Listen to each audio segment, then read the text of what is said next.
Okay. Ooh, I'm rich in this game. Why can I not be this rich in real life? What are you playing?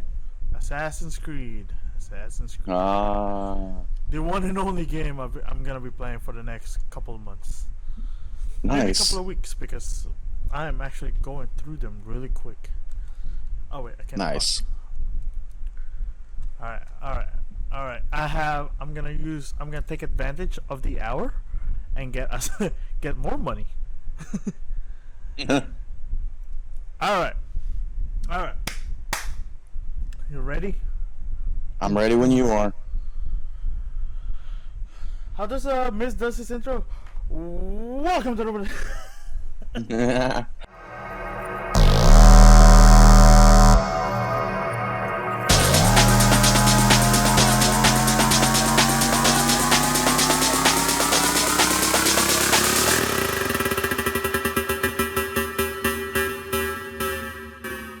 Alright. So welcome everyone. Welcome back. Oh I'm not keeping my hooded self my headgear. There you go. I have Welcome to show everyone. my hair, so My everyone's seen my hair, but I just gotta keep it going with my tradition. I gotta have a different headgear every episode. Well, you just anyway, go with the cowboy hat. I mean I gotta go across the to my room, and I'm already here. I should have grabbed it earlier. I was thinking about it, but for some reason I was just like, eh. Yeah.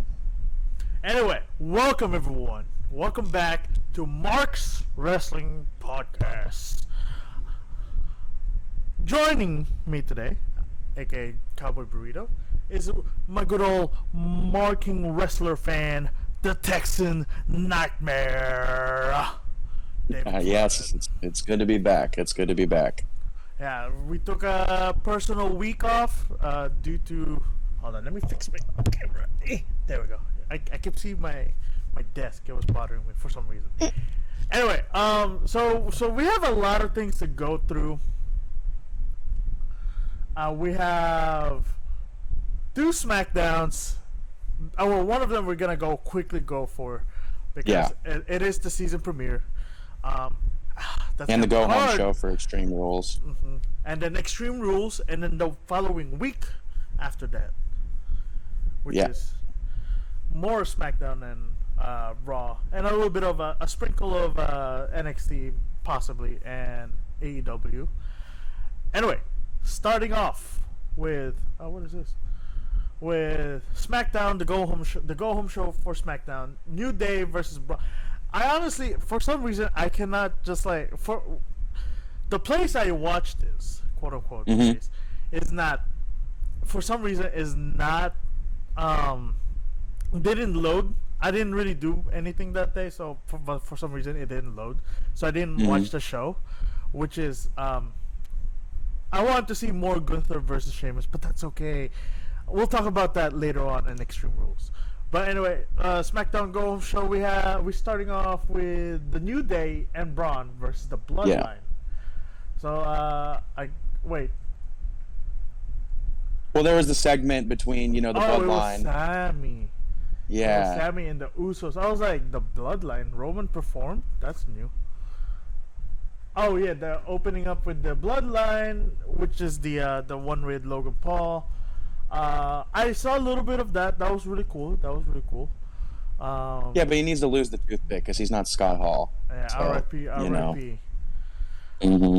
All right, speeding through so we can get through to anything I actually remember. Like Raw, and last week's SmackDown, which I caught a little bit of. Solo destroyed Ricochet. Like you said, expect anything different? Not really. I mean, Solo is just destroying the Well, but also like too, lower Ricochet mid-card. is just A he's jobber. he's become a jobber, and it just doesn't stop. Which, I mean, at least he's getting paid. I know, right? Poor guy, very talented, but I don't know. Something is missing from him, in my opinion. He needs a mouthpiece or part of a faction, and because he's corny as all hell on the mic,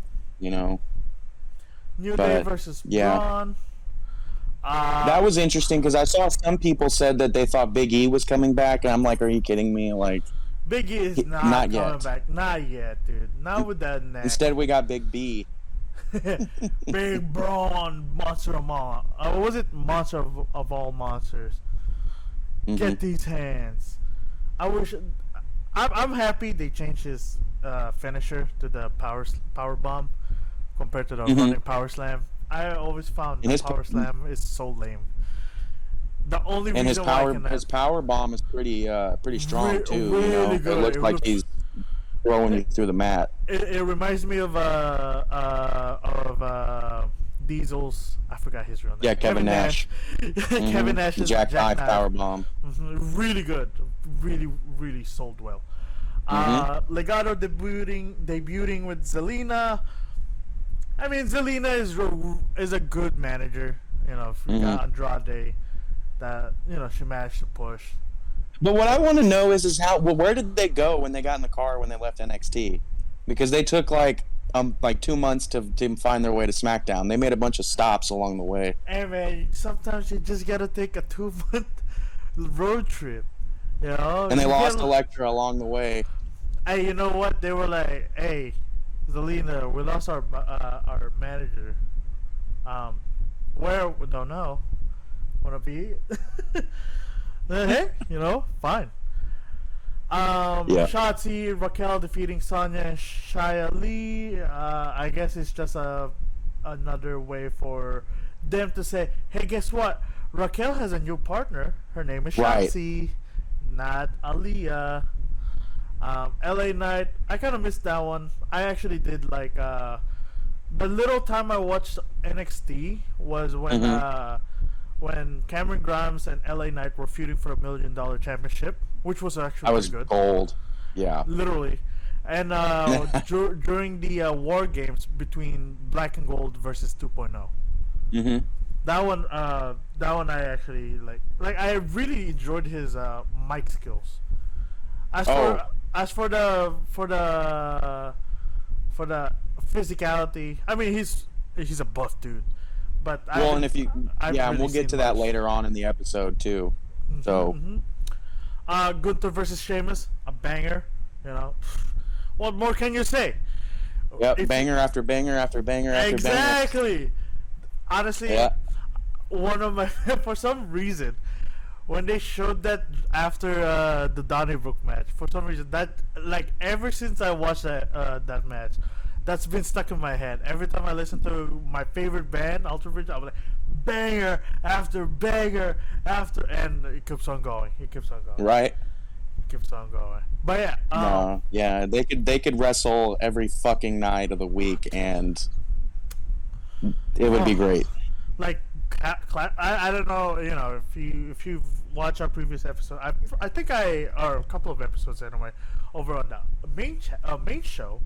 I really loved their Clash of the Castle match. It was so good. Love it from beginning to the end.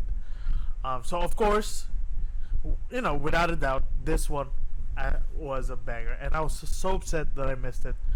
Like the week before I watched it, I watched SmackDown, and I was like, okay, I gotta watch next Friday. It's Sheamus versus Gunther.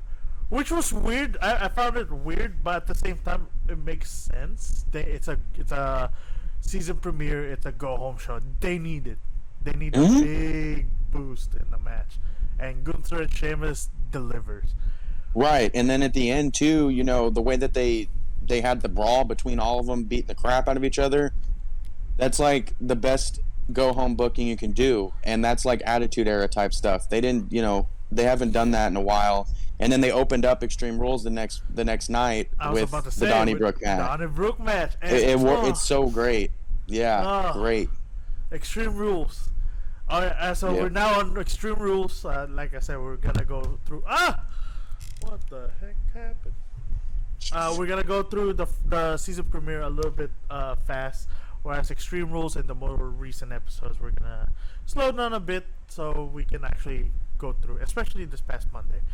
All right. Anyway, well, when it comes to Raw, anyway, I actually can catch Raw because early in the week, and I don't do shit in early in the week. Extreme Rules opening up with a banger. Well, we can't really say after banger because It was the first banger. Donnybrook match, and it was really good. Yeah, it was. They beat Especially, the crap out of each other. was it Sheamus who drew Gunther to the table? It was Sheamus, right? Yeah, and he did the white noise off the turnbuckle, or was that? Yeah, something like that. Crazy. Brawling Brutes. Oh, I honestly don't care if they get a tag champ, but if they Right. just stay as a group, like a Right. small faction, I'm set. And you can see why Vince also took a chance on Ridge Holland, because although he's had he hurt Big E, but he's coming along great, and he's damn good too. He's strong as all hell, and he big. fits with Pete Dunne. Oh, fantastic! Pete Dunne is just that crazy, bruiser weight, whereas Rich Holland, he looks like the guy. It's funny because when I was watching Donnybrook match, and going back to Assassin's Creed, I played Syndicate, which is a lot of that Victorian era fighters, and they just remind me so much of those those kinds of fighters, Right. especially Holland and Sheamus. Whereas Butch / Pete Dunne, he's just crazy. I've always liked when he, I've been talking The about joint it. manipulation. Yeah, I love it when he does it. It makes me cringe, because you could do it to someone in real life and actually break their fingers. Right. But yeah, the table, Gunther not getting pinned. I think it was Vinci who got pinned. It wasn't even Ludwig. Right. That was good. That was a good That's way a good to finish, and he, he's like the least pushed guy of all. It was perfect. Yeah. Perfect. I guess I'll ask that later. I was gonna ask, is Gunther and Sheamus still going on, or did they move on from Sheamus? Or We'll talk about it later. All right. Yeah. So following up that banger is the SmackDown Women's Championship between Liv Morgan, the champion, versus Ronda, with Ronda coming on top. It wasn't too bad, but it was the break match where I just like, okay, I'll do this while it goes. I know it's gonna be good in its own way. Ronda being, I find it funny how they built up this match. I've always thought it will have a I feel like they should have gone with a double turn, Ronda going face and Liv going heel. Ronda works. Ronda's horrible as a face, dude. You think so? She's horrible. Yes. She doesn't give. I guess you could say maybe like a tweener face. Yeah, that's why. Yeah.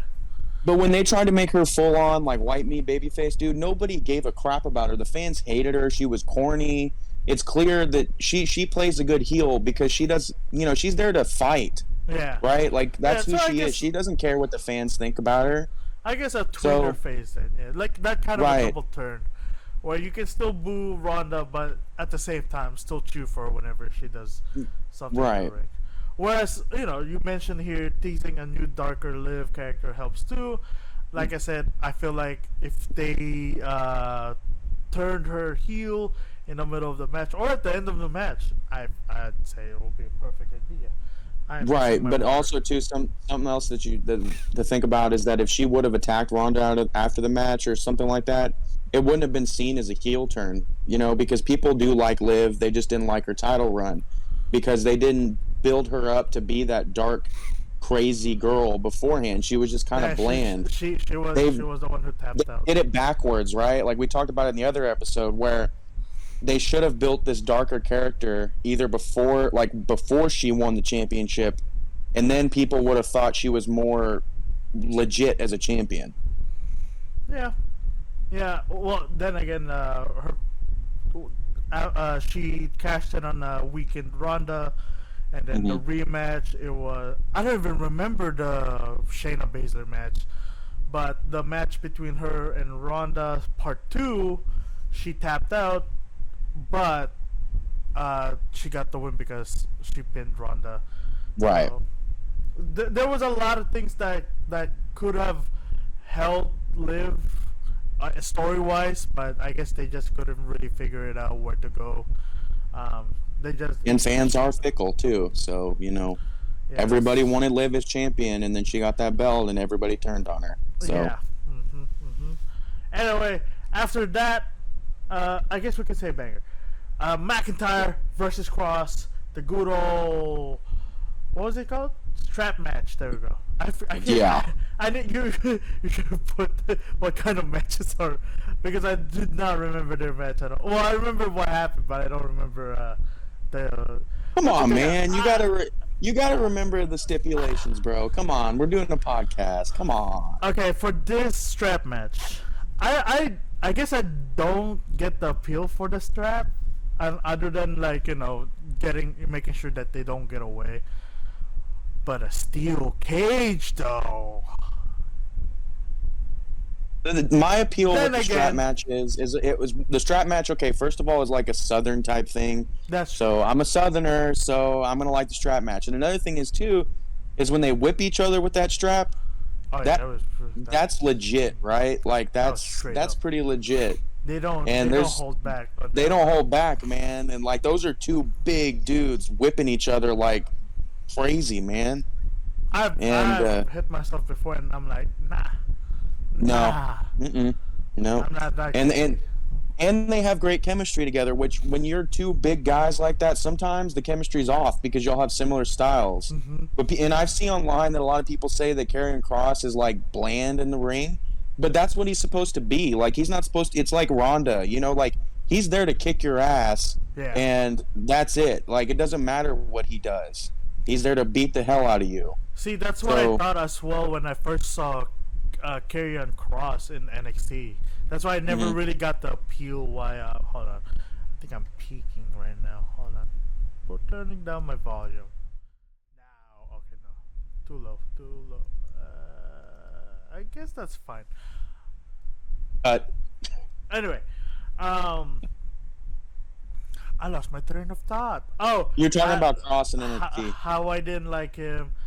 Of course, the main roster debut original run was losing to Thanks, Jeff. Vince. I mean, putting him against a return like Jeff Hardy was what was Vince thinking with that kind of? I mean, his feud with Keith Lee was okay. I mean, it's better than his. Yeah, but I also was never a fan of Keith Lee myself, so I just never got the appeal for him. I like his run in NXT, but ever since, I like his imposing figure, but other than that, after he debuted in AEW, not that I'm saying I don't like AEW. I will talk about AEW later, but I just feel like I guess what I'm trying to say is I understand why he can't be that. He doesn't have that very intimidating look. That right. He looks like a fucking teddy bear. Exactly. That's and why. Also too, like we're not small guys by any means, but between WWE and his AEW debut, he put on the pounds, man, and he doesn't move around as much as well as he could. And I just thought that he never. I mean, for my opinion, I just never thought he had charisma. I feel like people like him because they can relate, but his charisma wasn't there like Kevin Owens or even Otis, dude. Like Otis oozes a charisma, And I think that's what Vince didn't see in Keith Lee. So, but Okay. I am gonna. But the ending with Kross and Drew was good because it showed what Scarlett is capable of, and why she was missed in the first right. one. She was there to help out Kross, but Vince says no, and she popped a boobie. Well, and also another thing too is that Kross is good without Scarlett too, because in Impact when he was just Killer Kross and he didn't have Scarlett, he was still a badass, okay? But Scarlett just adds that extra allure to it and makes him even more of a heel because she gets involved in everything. Yeah. They got that someone will be always always be there to interrupt the match and help Hmm. whoever they're managing. Um, Right. okay, you know, what can we say about strap match? You've said your piece. I just don't get the. I mean, I'm from Texas too. Just don't see the appeal of the strap match. But it does. You have good points about whipping each other with a belt. Now, Um, I will say that a dog collar match like Cody had, that is way more fun than a strap match, just I because you're tied to the neck. mm-hmm, that With sounds like good.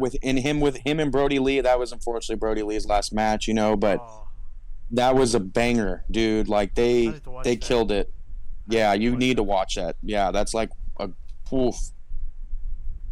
But yeah, and then next was, Bianca versus Bailey, the ladder match. Really good. Everyone got Very good. involved. Everyone got Yeah. involved. Bailey, as always, always putting her body on the line. You can literally Yeah. see her bleed. Well, And her skin on the ladder. yeah, the Like, elbow. You saw her yeah. bleeding in the mouth. Bailey was all for it. She was. I mean, no offense to Bianca, but Bailey, in my opinion, was the star on that match. But that's because I feel like Bailey has more exposure to those kind of matches. Whereas Well, with yeah. Bianca, I've seen her in a Hell in a Cell match, in a very tame Hell in a Cell match, and most of it is just a regular stipulation. And Bianca, I akin to John Cena, where she's not one for the stipulation matches. Bailey is almost like a Daniel Bryan and HBK type that will thrive in those kind of matches and can carry anybody That's because true. she's just a hell of a worker. I mean, and I thought she should have won, but I also I thought she understand why was they gonna win. didn't.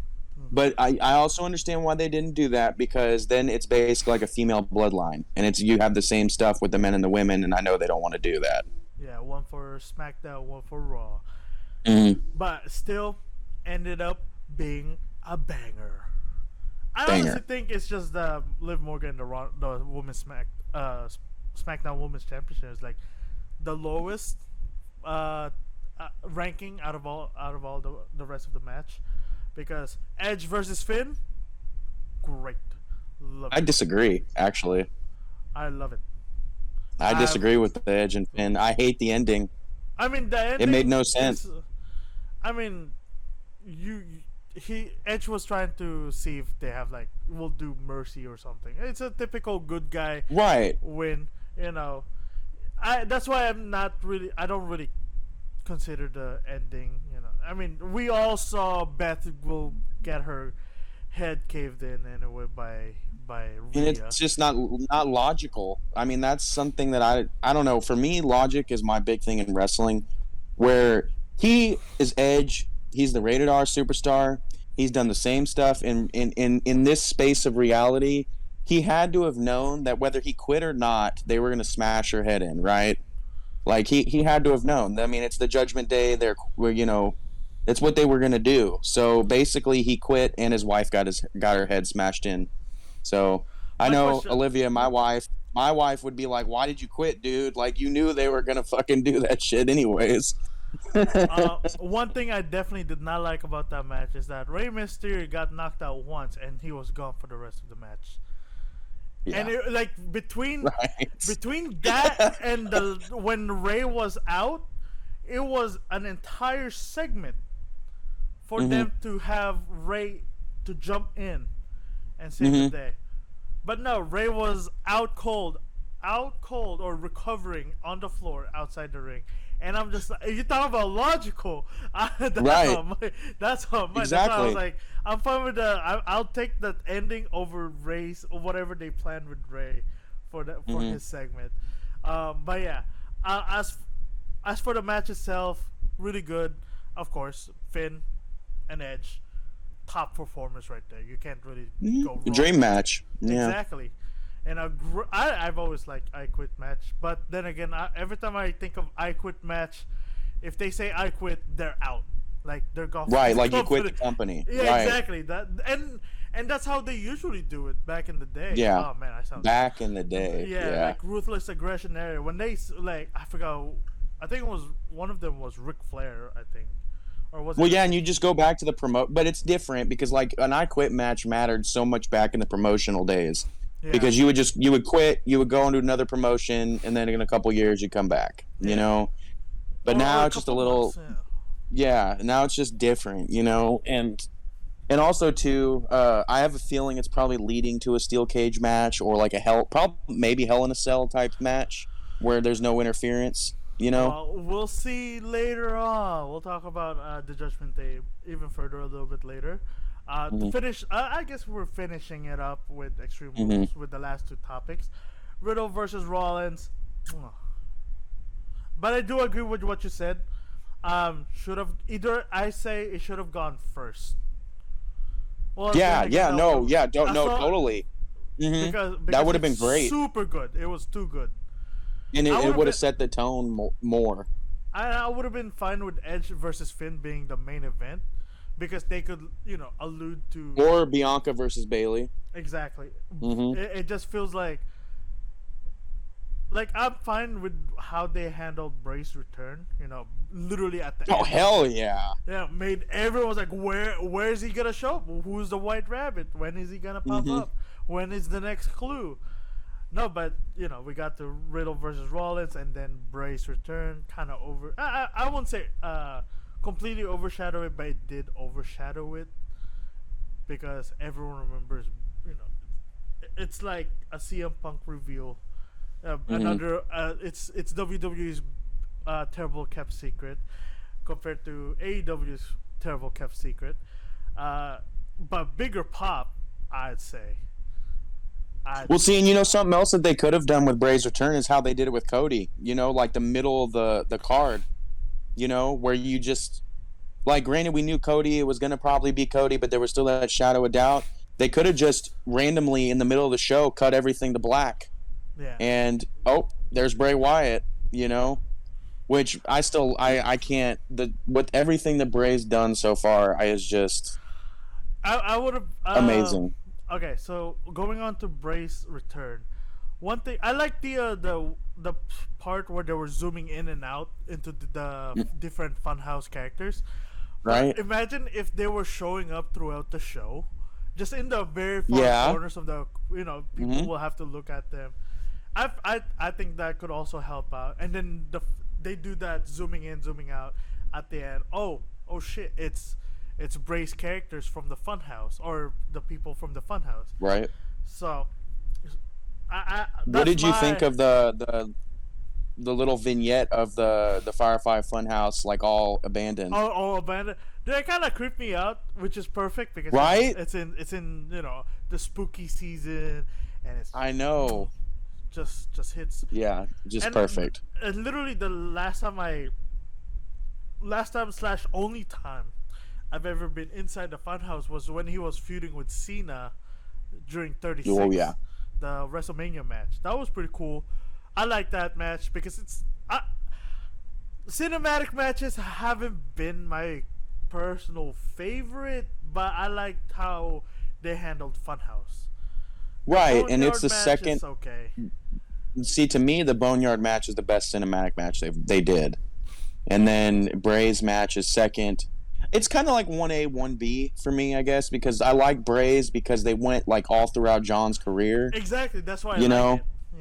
I agree. and I kind of thought that should have been the end, right? Like maybe that should have been John's end because it went through his whole career, and maybe it will be the end, but who knows? It did put him into a part-time schedule, Right. an extreme part-time schedule. Yeah, and it was interesting. One thing I did notice, like this is way off topic, but it's about John Cena. So, is when he showed back up and he had black gear on, was kind of like, what does this mean? Is he gonna come back? Maybe kind of heelish if he does come back. Nah, they're not gonna bank on that. Something to think John about. Cena sells.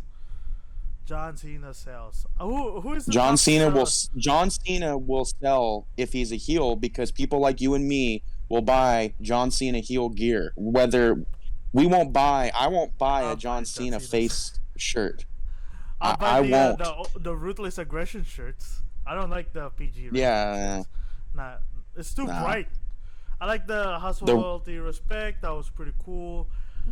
If they sell a Ruck jersey of the Fools, the chain Ruck dog. Fools one, like the Ruck Fools one, that's the one I would want. Basically saying fuck rules. Yeah. So, but He yeah. has a lot of good things in like early ruthless aggression era. You know? Yeah. And if he has his own like chain gang jersey, oh, instant buy right there, instant buy. Anyway, Yep. that's Bray's return was subtle. I like his little. What do you think? What do you think is where they go? Where do you think are they going with Bray's character? Are they gonna Split be personality. split personality? Yeah, Do where you he's think gonna be himself, and then that other the MJ, and also this is gonna something I'm gonna point out. His mask and MJF's were so similar to each other. Did you notice that? Close. I watched Yeah. I watched the Black Phone. Now streaming on Peacock. Not sponsored by them. But hilariously enough, both on WWE and Black Phone on Peacock. Apparently, the person who made Bray's mask and the guy who made the mask for the Black Phone were the same guy, and I thought that was really cool. You know, Right. because they did share a lot of similarities after looking back and watching the movie. Yeah. I also like the fact they. I don't know about this one, but a lot of like wrestling journalists are making such a big deal that WWE hired a Marvel writer. There are a shit ton of Marvel writers. Only four or five of them are like very well known. To both like all sorts of companies will fight for just to have them write a book for them. When they said they hired a Marvel writer, I was like, whoa, who could this be? And I mean, I'm probably not. I don't read comics as much anymore, but I don't know the guy. I'm just saying. But apparently What I, he's really good. and also, and I don't know much about Marvel either. So, but what I think it is somebody that knows how to write though. knows how to write, but also knew how to take Bray's thoughts and turn them. Because I have a feeling that this is all him. I feel like for him to come back, that was all his ideas. And if you remember Triple H saying that he's difficult to work with because of how creative he is. So this writer probably is good at taking a ton of ideas and putting it all into one little thing. And that's from my exposure to comics, it's pretty much just like what you said. You have the head creative pitching ideas, right? Also, you have the other people who likes to, like, let's say the artists, the people who draw the comics might have their own pitches in, and of course the writers making sure everything molds together perfectly, everyone's satisfied, it makes sense. And with the Marvel writer, sure, I'm not familiar with him, I'm not saying he's bad, I'm just saying I just don't know him. Hold on a minute, I just remembered to charge my Fitbit. There it is. He has that exposure of taking an idea, like you said, and making it work. So I think that will work perfectly with Bray. exactly. My next question is, when do you think he's gonna show? When do you think is his first match gonna be? Some say Survivor Series. Either Survivor Series or maybe even like Crown Jewel, maybe. You think Crown Jewel? I don't. Well, I don't know. I see. Crown It's Jewel is in hard. 2 weeks though. It's hard because, I mean, we'll get into it later because. Who knows? Yeah. Oh, sorry, dude. The Astros are at 4-1. So. They're up. They're 4. Yeah, 4-1. Yeah. Woo! Fuck yeah. Jeremy Pena just hit another home run. So. Fuck yeah, but. fuck Pena. Fuck Yankees. But back to anyway, back to Bray wrestling. Wyatt. We'll get more into it later in depth with his return promo and everything. But you saw that one. I saw a little bit of it on YouTube. Dude, okay. Let's talk about it right now. No. No. Okay. All right. I'll wait. We'll ease on it. Right. Okay. Let's just put the kibosh on Bray for now and move on to exactly, Raw. Exactly. On Raw, what was it? The 25th Was it 25th or was it the 20th? It was the 25th Oh yeah, anniversary of 25th, DX. 97. Hmm 25th edition of Raw or DX for DX anniversary for DX. What did I do? It's also the season premiere of Raw, so it's massive. hmm With the Bloodline once again starting off the program. With was it who? Wait, who was this? Okay, so Jay went off. Oh, that's right. Riddle comes out, challenged Roman. Sammy said no. Okay, the whole And then more the stuff between ooze. Jay and Sammy And Roman. and Roman. Slowly bring back main event Jay. Yeah, and speaking of that, the more I watch it, I almost think that they're trying to make you think that Jay hates Sammy, and in the end, they're gonna end up being allies. Maybe, You maybe know what I mean? it could be Solo who turns on Sammy, Right? Or it could be that I don't know. I mean, I don't think they'll break up the Usos, but or it it could just be a seemed Bloodline super civil war. You know, Jay right. teams up with The Rock. Oh shit! Now we're getting way out there. And then getting their other family member that's currently in Major League Wrestling. I forgot his name. Jacob Lance something. Was or it Lance or I- Jacob. There's Lance, dude. God, dude. There's so many of them. There's so many. There's like, way too many. I like, know why. There's so many yeah, of them. in Hawaii. And it's funny because every time I talk about another one, Olivia's like, "How many are there?" Like, Dude, I watched Family Tree. Like, I was just bored at work last year, and which is around the time I was coming back to wrestling, and they had there was this video talking about the Anoa'i family, and I was just like going and go. I was like, holy fuck! they could do a whole wrestling promotion with just the Hawaii family. Exactly. The dads will be Rikishi will be the booker. I don't know. I'm just throwing ideas here. Rikishi the Booker. Oh shit, he's gonna be running over people every week with his car. I did it for The Rock. For The Rock, dude. Oh my god, iconic. Dude, it's so good. AJ with the Judgment Day with the OC coming back. So okay, so the only time I saw the OC do anything was during the fatal 4-way, fatal 5-way ladder match in 33. Something like that. Yeah. That was really good though. And we have to say it. We pointed this out before it was ever reported by anybody. We talked about You this did. on our last episode. You Yeah. did. You did. No, we I did. We did. No, bro. Come take on. Take the credit. Okay, the god credit. damn it. I predicted that, okay? You predicted it. And it happened, and I'm glad they're back because they are really good with AJ, and I love Luke Gallows, and Carl Anderson is really underrated in the ring. They're a great tag team. I actually like the one time I saw Luke Gallows. I was just like, there's a reason why he was Kane for a little bit. He was a fake Kane. You remember when he was Festus? Yes, I actually did. Dude, I didn't even know it was him. He looked so. I different. loved that character though. Like that was he played that character so well, and that's So another well. thing.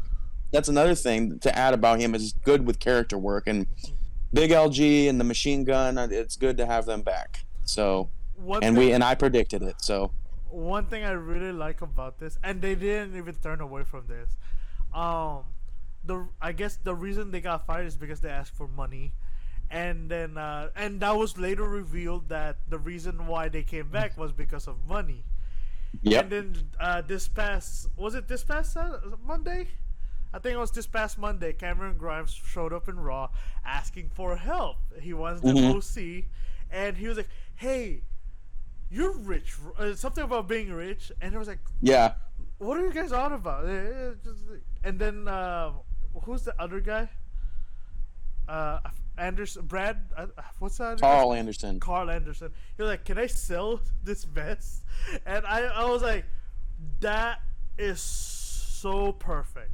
Right. It was great way to pretty much connect real world and wrestling world without feeling like there's literally Stupid. a different universe for just WWE. Well, and that's because of Mr. Trips. He's If connecting it, it, making reference outside of WWE. mm-hmm. Like I just enjoyed that segment because I thought it was hilarious because the reason they came back was they were offered a lot of money, and Right. them ask Luke Gallows like, I remember you. You're the one with the gold With the Dogecoin and everything. Yeah, Yeah. to the Like, moon. to the Yeah, moon. yeah. Like, well, if you want our help, we want some of this. And I was like, Green, yeah. that is awesome. And then Carl pointing to AJ's vest, asking if he can sell it was the cherry on top. I love that segment. Like like you said, I am excited. One because it is the Bullet Club in WWE. Right. Finn also referring to their past. Without looking like a dumbass. Right. Not connecting. Who are you? Right. I've never seen you before in my life. You have friends? Like, What? Bullet Club, bitch. right. But yeah, continuing on will be Seth versus Lashley. I brain farted really quick and I was like, wait, is Lashley the white guy or the black guy? I forgot the white guy is Lesnar. They're both big and I'm excited for that match. Dude, yes. I just wish they could do a real UFC fight between the two of them. Put them in a fight pit. Right, dude. Hey, and let them actually fight. Like, put some gloves on them and let them go. Don't put a ref there. Let them do their thing Until someone's down. Yeah. First blood match. I don't think they're gonna do that to Bobby. No, I know they're not going to. I know, but I know Trips already mentioned that they already whatever they're doing is already dangerous with the virus going around. Still, he doesn't want to put their talent at risk. Hopefully, once everything simmers a lot more, Trips might. I don't want it like every week, like someone in AEW. Yeah, another 3-letter promotion. It's not just one person. Well, he does it every week though. Well, and so Jericho bleeds all the damn time. I mean, literally everybody there wants to bleed. Britt Baker, dude, that chick walks out the entrance ramp and is already bleeding. Like pulling a Goldberg. Right. But yeah, I'm excited for Lashley versus Lesnar, and the way they took the title off of Lashley and gave it to Seth was perfect. And Seth, thank you Jesus, he has a title again because he is on fire. Mm-hmm. Yeah. Doesn't matter if he lost to Riddle. Doesn't matter if he lost to. And I'm liking where they're going. I guess. All right, we're gonna talk about later. We're slowly crossing this week's episode. Right. So, okay, October 20, 2001, episode of Raw, Stone Cold defeat Angle for a sixth. I didn't know that. Sixth and final title.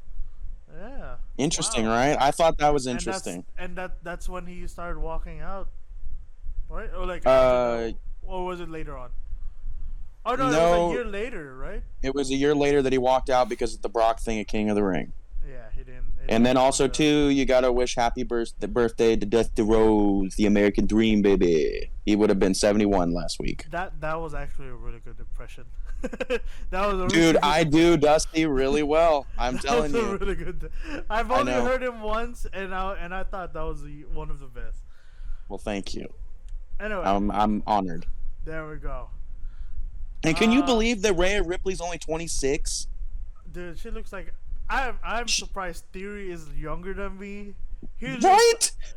I feel I'm younger than Theory. I feel like what am I doing with my life, right? Like I'm 27 talking about wrestling and these people are on the top tier and they're younger than us. It's just crazy. We're getting old, bro. We're getting old. It's just crazy. We're getting old. They worked hard. They got to where they want. Yep. Anyway, SmackDown this moving on. Night. Cross involved in a car accident, attacked him from behind, brawl ensues. I want to point something out about that is that there was a Porsche and a Dodge Ram. The Porsche didn't have a scratch on it, but the Dodge Ram was wrecked. That I is thought it was false. hilarious. That is I thought it hilarious was indeed. because you can't screw up the $150,000 Porsche, but you can screw up the $40,000 truck. You know, and I would say this: Ram over Porsche. You know, I'd pick a truck. I'd pick a truck. You are crazy, my brother. I'd pick a truck. Did you saw the car I drove at the wedding, dude? Like, I'm going Porsche 100%. That was a nice one indeed. Yeah, but that was an R8, so you know. But a truck will flatten that car. Yeah, but you can't catch a Porsche or an Audi R8 with a truck. So you have to catch it first. Literally. Yeah. Following and then also, and Ray tried to quit. Yeah, that's right. Oh yeah, I saw that announcement. He wanted to go to SmackDown. So since we're on the next episode, in return they traded Baron Corbin with Ray. Right. We'll talk about Baron later on. But yeah, I like that little story with Ray moving to SmackDown. And it's gonna end obviously. I think where Dom's gonna retire him probably. Well, I do hope that Dom gets better in the ring. I mean, here's my thoughts on it. Is I think that they thought by now Dom would be better off, and it would be time to put him over. And everybody agreed, probably even Ray, that he's still too green, and that's why they're moving him. And then he needs like other experience, like other than his he needs another. Oh, I spoiled myself there. I spoiled myself by watching it. Continue reading. Following on is Sammy versus Kofi. That was just a really good match, and then the ending was good because like Kofi was about to, and also too, Jay is always told make sure the bloodline wins, and he didn't like it, and then Sammy's about to lose, and Jay helps him out even though he doesn't like it, and then Sammy pulls out the victory. They start, bickering back and forth and everything, and it was good filler, and it had storyline advancement to it. Yeah, I was about to say it's like a filler, but at the same time, the ending was canon or continued the storyline. Right. Braun versus two jobbers. I mean, it's Braun. That was fun because he slammed the hell out of one of them. I don't even remember their names, but he slammed the hell out of one of them. They one on top of the other, and I mean he power bombed the guy hard onto his partner, and I'm like, damn, dude, like. These guys are probably getting paid $500 for this, and you're like gonna break his back. Like, come on, chill out a little bit, dude.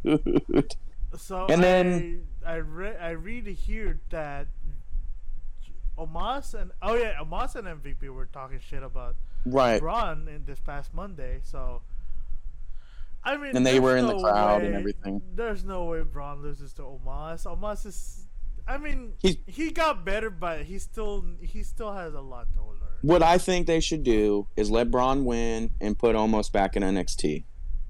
Because you can't have two... I mean, you can have two giants, but you really only need one. If they continue to put...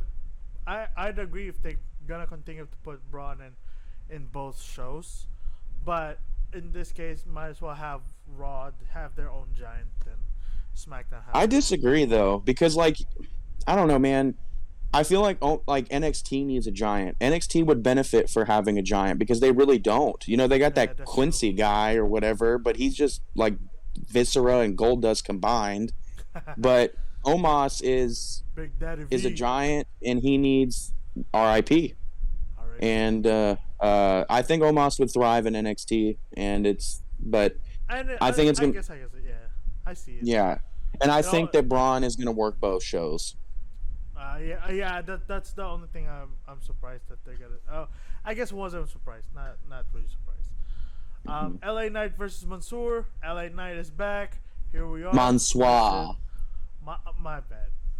No, it's Mansoor. okay. I don't like that. I don't like it, but I I love just call him. him Mansoor. I call him Mansoor too, and even in Up Up Down Down they make fun of their names, Mansoor, Mase. Now, fun I fact: did you know that Massey played for the Houston Texans? he did look like a football player, but I did not know that. Yes, That's he did. cool. That's Yep. cool. And the fact that Mansoor was 17 when Up Up Down Down started, and now he's what 24. That's crazy, dude. That's crazy.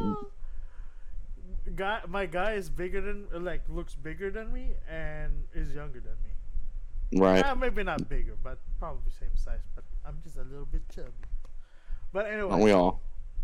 But it was a great Shotzi. Oh, wait. match. No, I want to talk about LA Knight first for a second Go for because it. Go for it. Oh yeah, we that's right. touched That's we right. we We went touched over on it earlier. Yeah. His the fact, dude, he put on a great match for a guy who hasn't wrestled in like a couple years, maybe.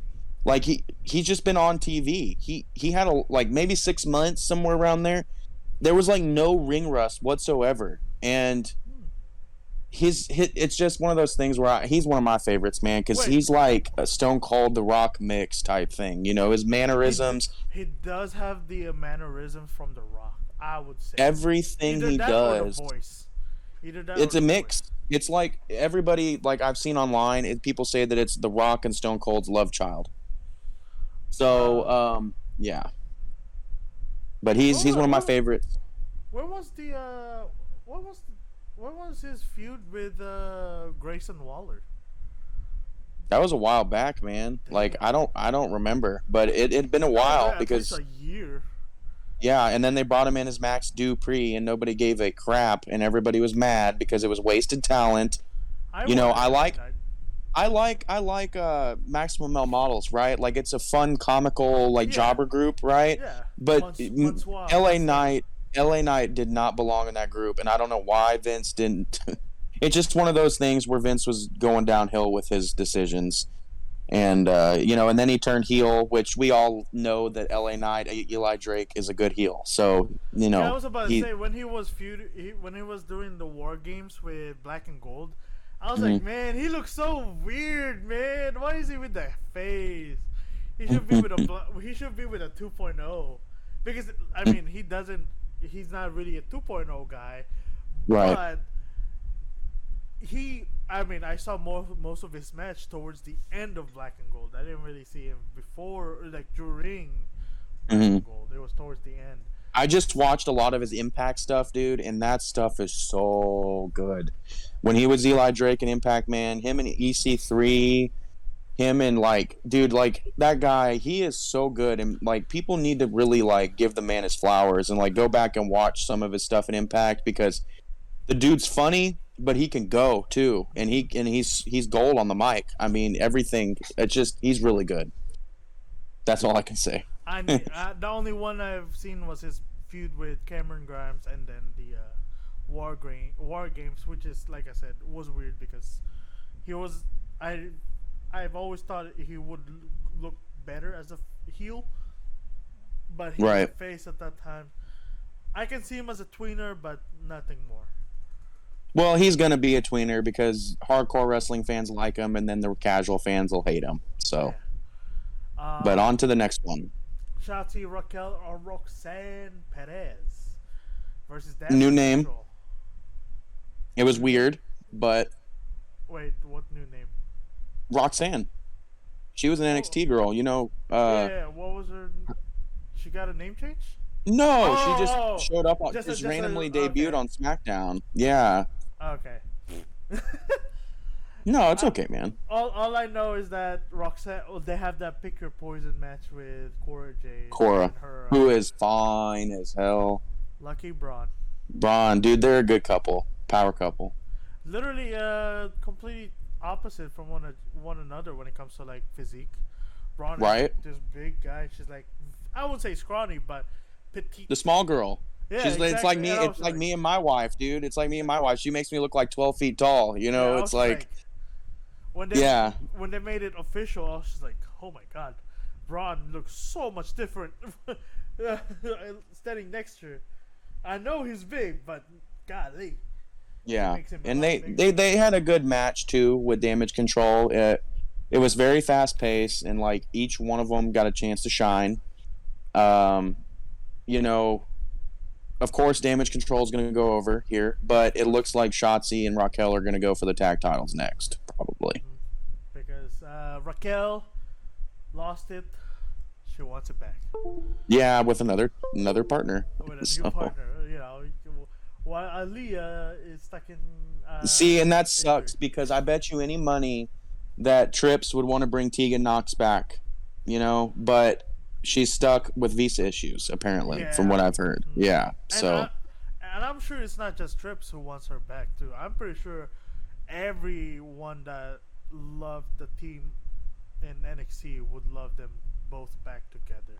Hey, right. who knows? Maybe Raquel, gets pushed out of the picture, and then Or Shotzi's Raquel now turns heel and like goes which back I think to she's a better heel. goes back to her monster days in NXT. Right. I actually tried to keep up with that one when I got it because one not that it's my kink, but I like big girls who can fight like Beth Phoenix. She was awesome. Um, Gail Kim. Gail Kim and Beth Phoenix, the real women's revolution, Mm-hmm. and AJ Lee. AJ Lee, and then the Four Horsewomen. They're all great, and with Raquel, she has the it factor being a tall, which is not even that tall. She just looks tall.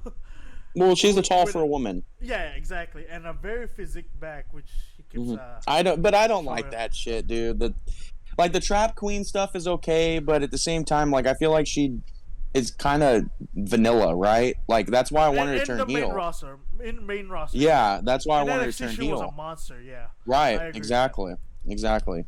that. Moving on with the Hit Row and Legado. Yes. I honestly, I'm not really a big fan of Hit Row, except for Beef. No, He's fine. I like Ashante, but Something about I I don't. feel like Top Dollar could work better as a manager. And also too, like he's just I don't know, man. He was also a football player, but Something is off. I saw his match with couple of matches with when it was the Fatal 4-Way tag match. I saw him there.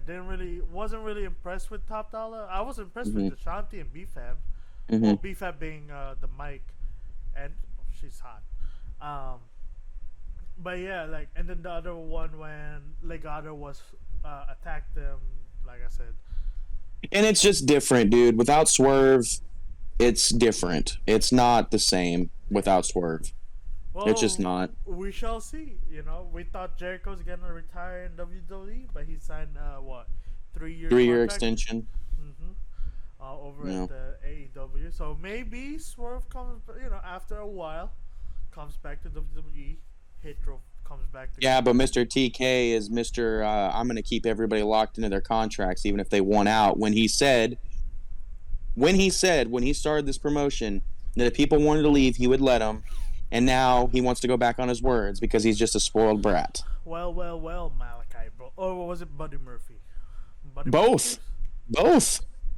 Yeah. It's like conditional release with Malachi, and same thing with Buddy apparently, and Mhm.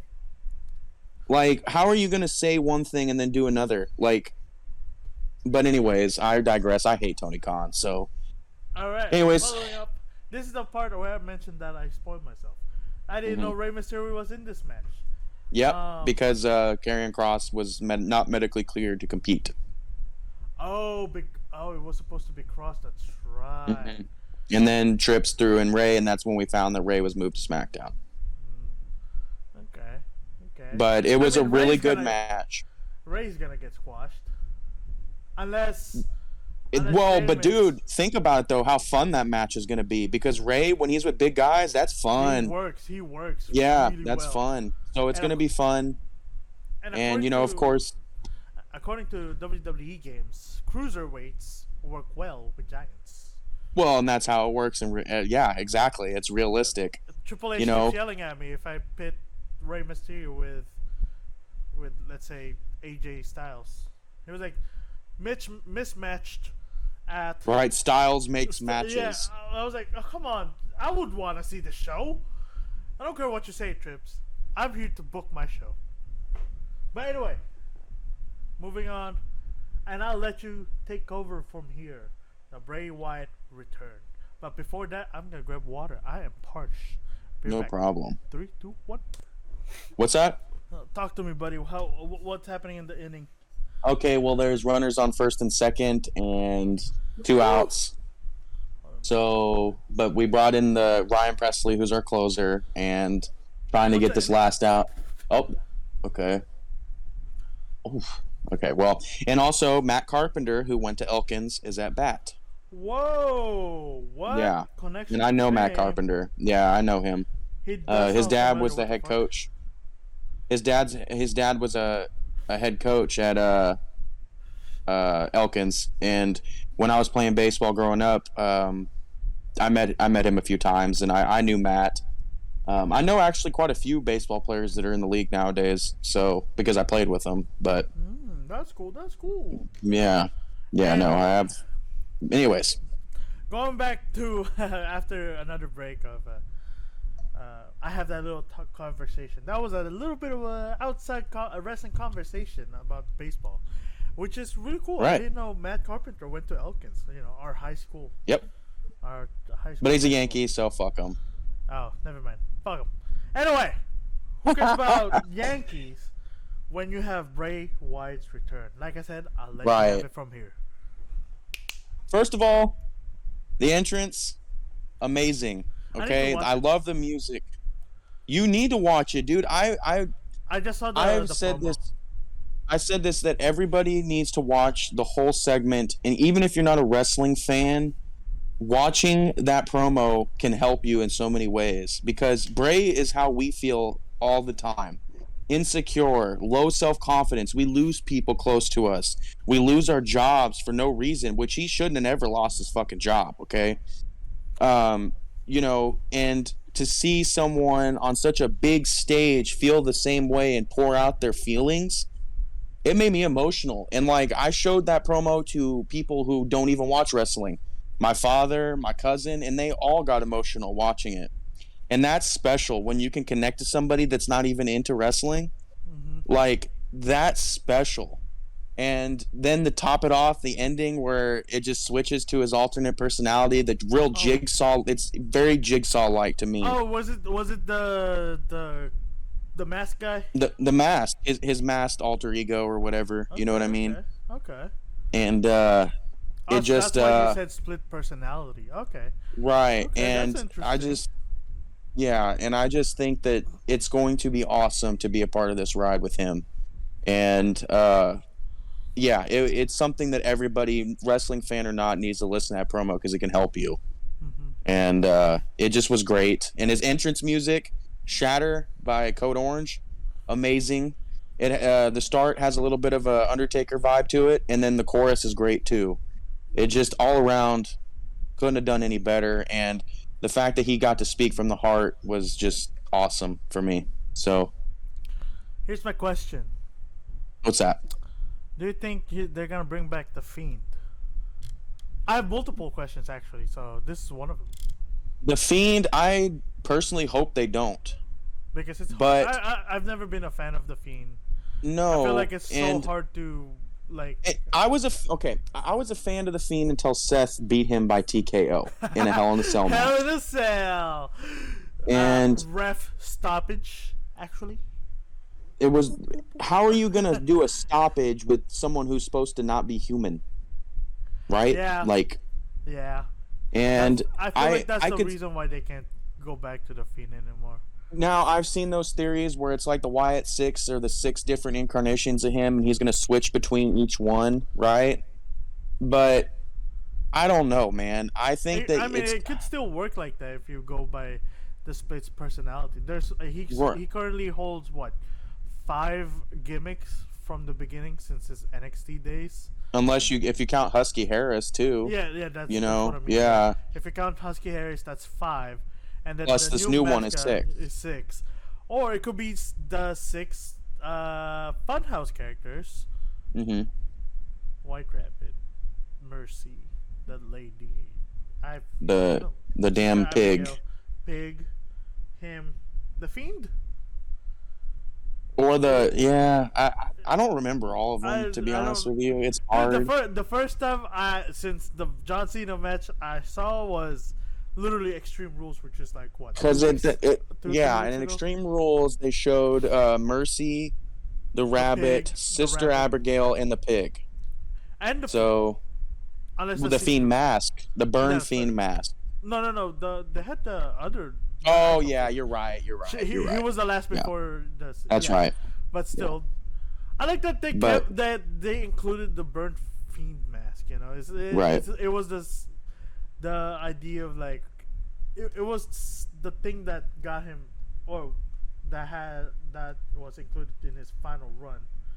Right. There we And go. as far as what he's gonna do, I have no idea because No one knows. and I don't want to Uh, know. yeah, I wanna I be like the along for ride. the ride. I like Yeah, the ride. Yeah, me But that's too. see that's and I like that. They emphasize a lot of like journalists emphasize on the Marvel writers. Mhm. What comic book writers love to do is literally take you on for a ride.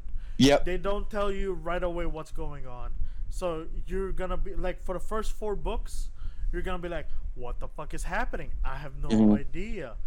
You know, they're not telling me shit, and then you get to 5 and 6 to where everything gets dropped. You know, and it just goes bonkers from either the last 2 books, the last 3 books, or however many books they do, unless you're Marvel. Actually, he's from Marvel. Uh, they And I have mean, so even many if it's books. not comic books or Marvel, But anything in still, life, yeah, it's about the journey, the not the journey. destination. Unless you're driving from from work to home. Or So, from NXT to SmackDown, like Legato, and you take 2 months, So hey, you know what? They went for the journey. I just want to get home. I just want to get home from well, work. hey, at least you're like real close to home now, and don't Man, have I to still tell want to like get home first. I don't right. care I get pissed off with the drivers, man. Well, welcome to Houston. So That's the worst part. We're just going. All of us are just going 40, like regular speed limit. I'm getting pissed off at them for no reason. yep, I know. Some I of them feel are your retarded. pain. Some of them are retarded. Anyway, another question would be, what do you think is gonna happen with Alexa? Do you think Bray? Well, Bray is a SmackDown guy. Do you think they'll ever cross paths, or do you think they're gonna continue their storyline? Because they did have that teaser with Samson and how Samson's story fits theirs. So That's where I don't know. I don't know, and I don't want to know. they, So like what would be your theory then? a theory would be that that Eventually they'll cross paths. they'll cross paths, or she has always been Sister Abigail, I mean, she and did like the character.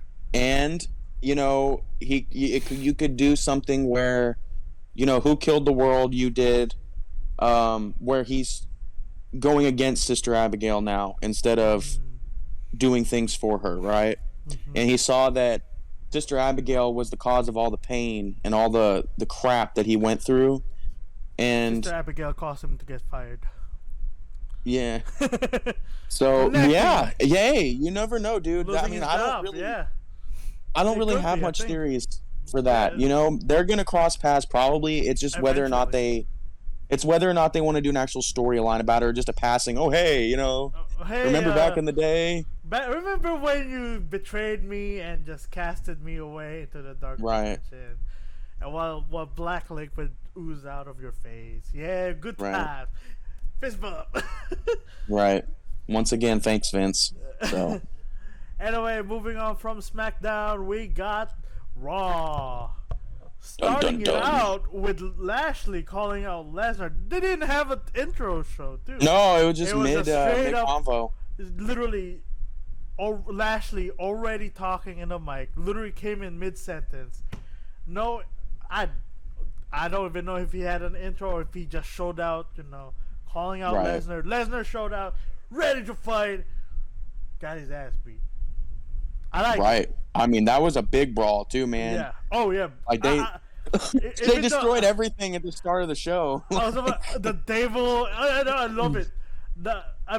Even with the crashing into the timetable area, in my head I was like, man, they're doing that shit again. That's like their 10th time doing that. Then they broke the table. Then he keeps tossing Brock everywhere. I was like, oh shit. And then they let's brought go. out all the locker room guys and to try to break them apart. That's old school. Instead of just bringing out the Oh, dude. officials. Yeah. Yeah. I love it when they can do locker room clears. You know? Using the locker room to break out two wrestlers. Right. They did it with Taker versus Brock twice back in when Brock and Taker was feuding in Ruthless Aggression. Back when Taker and Lesnar was going at it before Mania, I believe. Cena versus, was it Brock as well? Brock has a lot of this, huh? It's like a Brock thing now, I guess. It's a Brock thing, apparently. I mean, it really would take a small army to stop that man or Lashley from beating the hell out of you. So it's great.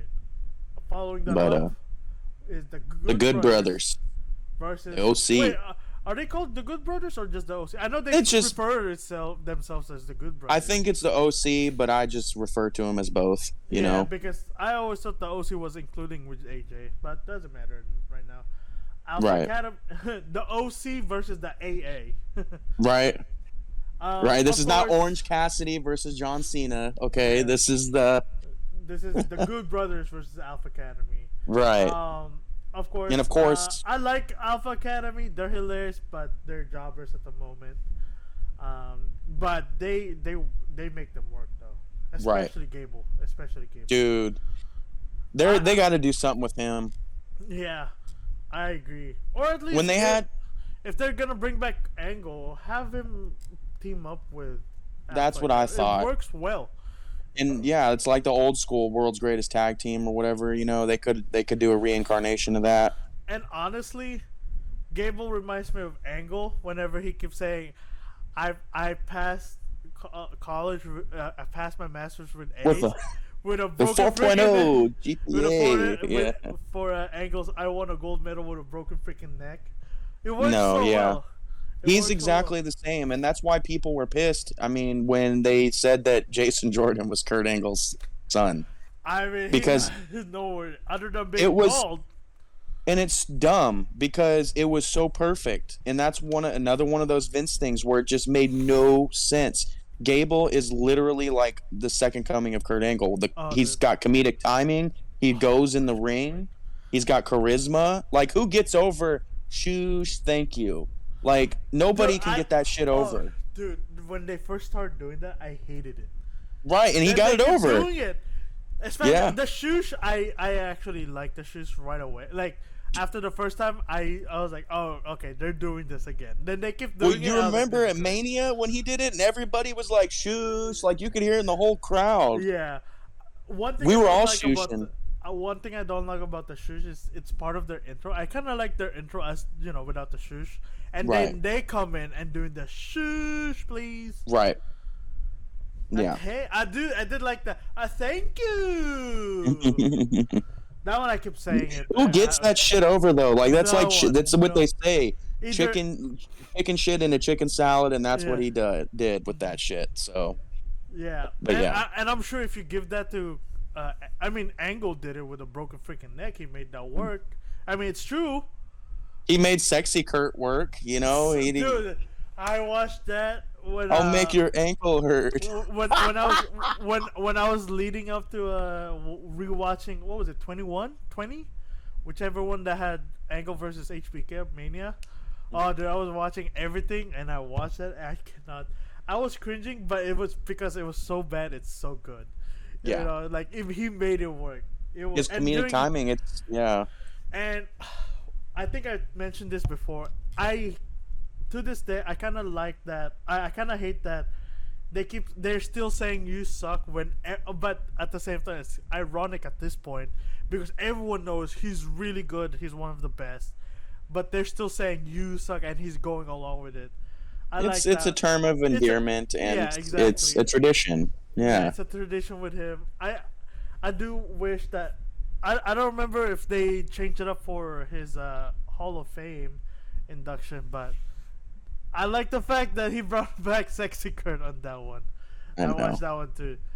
But And the milk. Yeah. the milk when he showed back up in Raw, yeah. Oh, his entire thing with Street Profits was hilarious too. That was hilarious. Yes. Too strong. He said it's too strong. He pulls out milk. Oi. I love the Street Profits. Yeah, me too.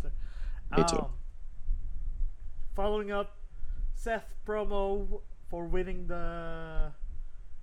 Oh, Ali. Yeah, and Ali came out, and That's gonna be a good feud, it seems. see, I think so too, because Ali finally, I can get behind his character because he's finally being real. He's frustrated, and you know, sure, he's he not had directing it directly at the company. He's just saying like, "Hey, I want to be in it. If I'm they're turning a shoot to a work is what they're doing, exactly, which is something that the other three-letter company can't do. And you know, but they and he came out and reminded Seth that, hey, you know, I was supposed to be next for Lashley. Yeah. And Seth is like, oh, you know, telling him all these compliments. And but then he was complimenting him for doing this, and then, you know, you need to get back to the line, but I appreciate, you know, this, and then just punched him and laid his ass out. Mm-hmm. So that was good. I mean, you know, tag match. It was lame. I think I've said this before, but LeRae and Ty Conti or Ty Mello, whatever her name is now, they both have such a like a kid-like face. It's just weird. But See, for me, Candice LeRae is like also like Alexa Bliss, very similar. Yeah, you know. I like the Poison Pixie stuff, but I feel like it works better if she's a heel rather than a face. So I mean, sure, Gargano is a face, but at the same time, Becky is a face, Seth is a heel. See, and also too, Johnny. Listen, like Johnny, when he's a heel, he doesn't know he's a heel, right? Like he's like the no self-awareness. Yeah. No, he's not cocky. Oh, really, he's just funny. That tells it like it is, and it has no self-awareness, and that's his character. But I don't like the fact that since Candice LeRae's come back, they keep making her eat pins. I don't like that. Oh yeah. I haven't really been impressed with. This is literally her main roster debut. Is the only time I've been exposed to her. Right. I've seen Gargano do some stuff during the Rumble. When he I watched a little bit of takeovers. I think it was last year's takeover during the War Games. You know, all that. You know, those I've had Gargano exposure, whereas LeRae very, very little. Right. I can send you this. There's a playlist on YouTube of all the Way segments, like from the beginning when they started till the end that you can watch, I did watch the ending. I like the whole Dexter Lumis and Gargano. Well, and Candice, dude, is funny, and she can go in the ring, and she has character. But that's why I don't like what they're doing to her. Why bring her back when you've got Dana Brooke and other people that could take a pin, you know? Dana Brooke is too busy with the 24/7 title, man. In another dimension, I guess. Yeah, because we haven't seen that shit in forever. Thank you. Though to this day, I would say this with full confidence. I want Brock to get it and have R-Truth chase him for no reason, just to get the 24. And of course, and they have like segments in a random farm, on the fucking farm. Yeah, and say it's a sexual whatever the fucking place is called, and have Lesnar just waiting, like doing whatever, and Truth slowly walking up with a ref, looks at Lesnar, walks away. So right? I feel like they could make That's it work. funny, dude. That's very creative. They could make it work. But that's very creative. I feel like only with R-Truth though. No one else can pull it off. If it's not R-Truth. But I heard it's doing well in live shows. So and then they're doing supposedly a tag team with him and Shelton Benjamin. That'd be kind of cool, you know. Hey, that's fine. Hey, if Shelton had charisma back in 2005, 2006, he should have been a world The champion. only dude. Okay, so here's the deal. He would if he would have come up in any other developmental class, he would have been a star. Oh yeah, But he he was but he came up overshadowed. with Lesnar, Orton, Cena, Batista. He came up with all them guys. And I'm not trying to be that guy, but Vince always had a problem with African American people. And so of course he's going to make him, do all that crazy stuff with it, which he got the stuff over with his mama. I love that stuff with Shelton's I mama. the only time I was exposed was he's teamed up with Charlie Haas as the greatest tag team, and the gold standard. Yeah, and That's there's and also then those. Yeah, that's when the I stuff with stopped. Shelton and his mama is hilarious because that lady was hilarious and the way he reacted and he put on good matches. He has charisma. He just never really got a shot to actually Hmm. do it. There we go. But on Moving to the on. next segment. I'm just gonna say this. My God, hearing JBL's voice was so nostalgic, dude. Right? I never knew how much I missed JBL. How about his God, pants though? Have you seen that? His oh, pants, how baggy his pants were. oh yeah. I mean, I'm sure man, if he's been putting on weight ever since he left the APA, man. Yeah, He's true. been putting on weight. But hey, if you're the wrestling god, it doesn't matter.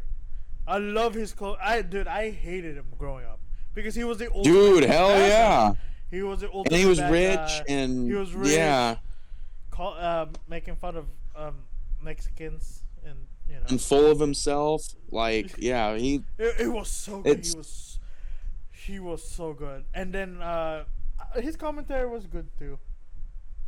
no, I like him as a commentator. Yeah. I actually kind of thought that they should have brought him back to one of the That's announce tables, but yeah, but but the yeah. stuff what they're doing with Corbin, we'll see how it continues to develop. Hmm. And I know people and me included didn't see too much difference in him besides dropping the happy part of his name, and he's just Corbin now. Oh yeah, no. I think they brought back Baron Park and Baron Corbin, but I would definitely say I don't like his pants too, because it looks like shorts, because Right, part of the color is flesh tone, right, and it's his skin color, so it looks like he was just wearing short shorts. right. So I remember when he walked out on the ramp, and I was just like, "Is he wearing shorts? No, those are pants. Why?" I was like, "Please, I hope they change his gear, at least the Well, color, the second color, not the black, but the the flesh tone, yeah. flesh tone. Change And I'm that. sure they saw that on TV and they'll change it. Yeah, it didn't look good, most likely. Right. And, but there's that. I mean, they called out Ziggler. Poor Bobby Roode still not on the.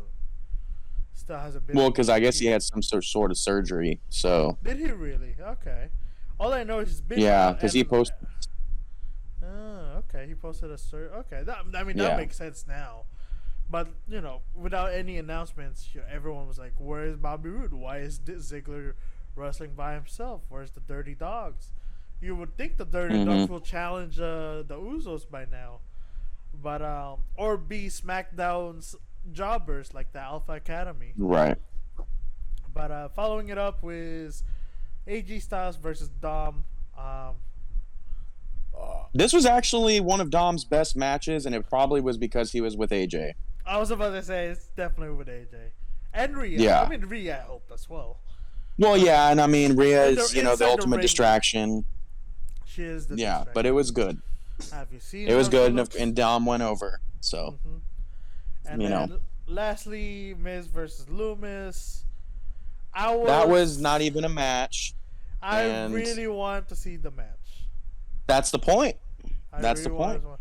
So do you think they're gonna bring it to Crown Jewel, or sometime I soon? I hope they don't drag it to Crown Jewel. It's been dragged too long, like you said last time. well, they'll probably I don't know if they'll do it at Crown Jewel. They might even do this on a TV because usually Crown Jewel's kind of mashed up stuff that's not really storyline related, right? Yeah. So Well, I won't say storyline related because now it's the OC versus Judgment Day.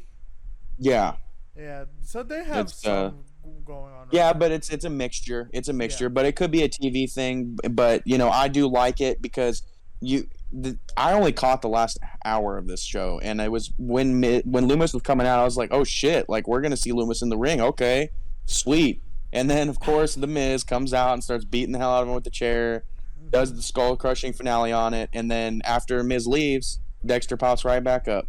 So Oh, I missed that one. I think that's when I went to the bathroom. Damn. yeah, and I then didn't see him pop up. the Finale. Elias makes his grand return. with No a very more- short beard. Shorter beard, but still. I I would say this. I thought he was gonna be a heel when Riddle came out with the bongos. But he was Right? really cool with Riddle Yeah. with the bongos, and I feel like, man, Seth with the title match. I feel like Seth is the big heel on Raw since they don't have Oh a yeah. title, and he's feuding. He's gonna be feuding with Ali, and during the title match, he was having problems with Elias. So we might even see Elias versus Seth sometime soon. I'm thinking that you're gonna see probably a Riddle versus Elias match because Riddle's gonna think that Elias cost him that match because true.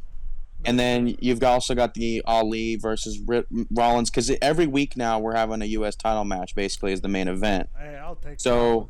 yeah, so they're like they're lining up opponents right for Seth, and we'll see where it goes. I'll just say that I thought they're gonna have Rollins pick up the title from Lashley, only to pass it back down to Riddle.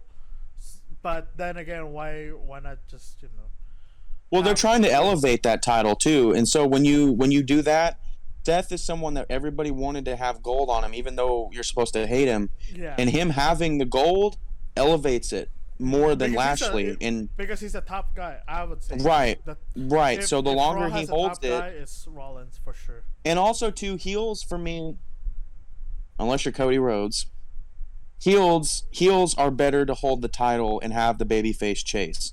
Yeah, Okay. yeah. So having Rollins as Hold on. All right, we're back. Pardon the interruption. Beep. That's my cue. yeah, cut. There we go. Anyway, going back, I agree. Heels make great title holders because you have the underdog storyline for the faces, and usually fans just turn on you once you're champ. Right. Because look at Cena.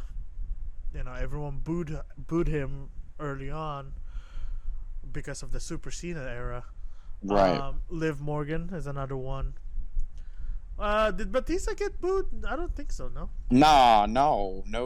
But Neither did Daniel Bryan either. Yeah. Oh, Daniel Bryan. Oh, of course. That that is a very surprising thing if Daniel Bryan got booed. See, and that's where we'll move on to hypotheticals. Oh. Taking a quick break. Yeah, you got frozen for a second there. You froze for me. Oh shit! So it was both of us because you I mean, froze for me and I couldn't hear you. It could be my shitty internet. But anyway, Yeah. I was going on to a hypothetical because I'm the Texan Nightmare. I got to talk about Cody. So go for it. No, he's When not he gonna gets- get the U.S. title. no, I want him to. He's gonna get the fucking real title, and that's what I want him to win the Rumble. I want him to win the Rumble too. Imagine yeah. that dude, imagine you at Good Rumble. shit. Dude, you're gonna go crazy. You're gonna choke me Yeah. out. You're gonna go, I'm gonna give you the crossroads, but no, what I want him. This is where I want him to win the title off of Roman. I want him to take it off, and maybe have a Money in the Bank cash in where they take it off of him, to get more sympathy, right? True. And then he takes it again and has a good long run with it. True. That's what I want to see. I mean, I'd be happy if he wins the Rumble, wins the title, and holds on to it for a fucking year. But I think that if they have somebody cash in on him and take it, and like he'll do it, like Austin. he would become his dad, and he's already after the Peck Slowly. thing. Yeah. Well, Slowly after winning. the Peck thing, dude, I think really solidified him as like he can be the face of the company, you know. And he's got the look. He's got the look. He's a professional as hell, you really know. professional, So unlike yeah, a lot of the superstars. and super knowledgeable and good with interviews. So I think he would And be he good. ran a company, so Dude, he knows and what. let's also talk about the fact that since my boy left that company, it's been on fire. Exactly, he So- was the glue Yep, in that and company. yeah. So, Literally held it together. and here's one more thing: could he be the one if WWE continues on? Could he be the one to take over for Triple H down the line? Hey, you know what? Triple H has always been good friends with Dusty. Yeah, and Cody's got a Sure, great sure. mind. Yeah, sure. Cody had like a little bit of a falling out with Triple H, but I think that was it- kayfabe. I mean, kayfabe or not, it eventually got, it got fixed. They're cool Right. with each other, and Triple H sure- is my favorite wrestler. I remember when he said that, I just chuckled. I'm like, okay, dude, like, that's funny. Smart ass, right? Like, But yeah. I can like. I'll give it. How old is Triple H? 50 something, mid 40s. yeah, 50 something. Yeah, so probably. I mean, he has like what 10, 20 years until Vince's age. Yeah, But 20 years probably. How old is Cody at the moment? 35, 36. He's plenty of, he'll be around the same age as Triple H by the time if Triple H does step down, he can definitely take over. And he's got the experience already too. So, Exactly. you know. And if he wants to try it out, NXT is the playground, Right. He can Right. or if they ever decide to bring back GMs, he can have one show. That'd be cool. Which I wish they would bring back because I've And always I liked do. I know. And another thing with Cody is I do want him to have a heel run in WWE too, because eventually, yeah. he's such a miserable prick when he's a heel, and it's so much fun to watch. Because like there's a compilation on YouTube of him, all of his greatest heel moments, like outside of WWE. Man, he's such a miserable prick when he's a heel. So I'd like to see that too. But hopefully, I read that his pec injury is recovering quicker, that he might even be back by day one, WWE day one. Canceled. Right. That show is canceled now. Yeah. Which is, I guess it's fine because that would have meant that there will be 2 pay-per-views on January. In January, and I don't think that's great either. The pop he would get at the Rumble would be like John Cena or Nope. Triple H coming back. Oh, That I would fucking say place even is gonna bigger. blow up. Yeah, I Yeah. wouldn't say as big, probably closer to Cena 2008 Cena return. Was it? Yeah, 2008? that was 2008, somewhere around there. Yeah, 2006, when 7, 8, somewhere around when there. he tore his pectorals as well, I think. Yep. And he came back, biggest pop. Man, I remember watching that. I was like, man, the roof Yeah. on what was it, Madison Square Garden too? Yep. Woo! What a place to come back to. Yep. I'd say So. yeah, probably as closest to that, if anything. So hopefully, I just cannot wait to see you if Cody returns in Rumble and wins. We're gonna have to get on video. I'm gonna Get I'm my gonna be crying ass ready. on video. If he doesn't show up, if he's gonna show up, it will be number 30. If he doesn't show up, either way, I'll have you on video. Then he shows I up don't in care. elimination. If anybody shows up at number 30 and it's not the American Nightmare, I'm booing. I don't care who it is. Daniel Bryan could come back. It could be Kenny Omega. It could be some crazy shit. I'm booing him if it's not Cody. So Then elimination, Cody wins. Boom. Time for yeah, the main event. Time to get the win. But yeah, oh and man, like you said, I cannot wait for Rumble. We were ready. You know, it's just down the road. Not really. 3 months, baby. Couple of months, a couple of miles. But yeah, shoo, few more I'm months. ready. Few more months. I'm ready. That's sometimes I'll be like, oh fuck, I'm going to my very first Rumble. Yep. Shit. Rumble and Minute Maid was fun, dude. And then the Edge came back, dude. And oh my god, like I had no idea. And when Edge came back when we were at the Rumble at Minute Maid, I like I told you, I've told you this before. I literally was shaking the guy next to me, and I didn't even know who the hell the guy was. Like we were shaking each other. We were like, "Holy shit, Edge! Like what? Edge is back." Man, I cannot That was wait to hear great. that pop.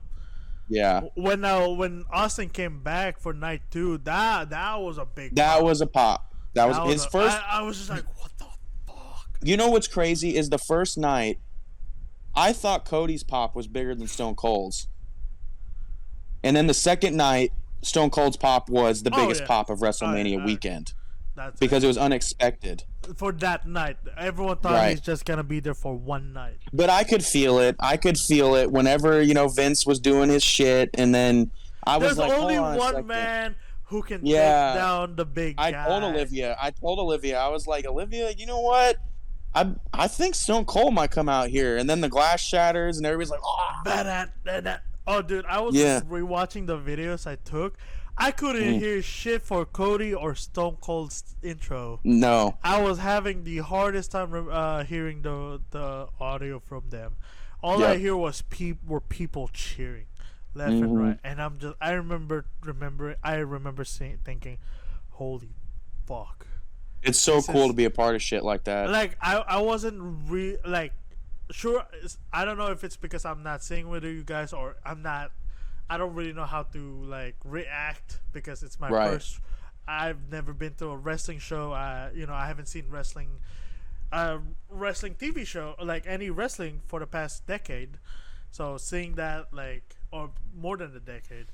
So seeing that many people going haywire for Austin, for Cody, for everyone, especially post COVID season, COVID era.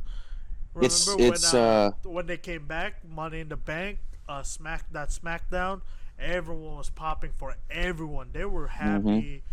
WWE is back on the road. Wrestling is on the road, and yeah, I'm excited. Me too. The more I think about it, it's a drug. When you're there, it's a drug. And people ask me all the time, is it better to be at sporting events or a wrestling event? And wrestling events, if you're into it, even if you're not, just the energy when something crazy happens throughout the crowd, it just like, I can't explain it, man. It's something different that nothing else can give you. It's like crack, right? Yeah. It's just. I'll say this. When I went to the AEW show over at U of H, I was getting into it because I love I'm calling MJF an asshole. I was doing the DMD for Brit because everyone was doing it and I was familiar.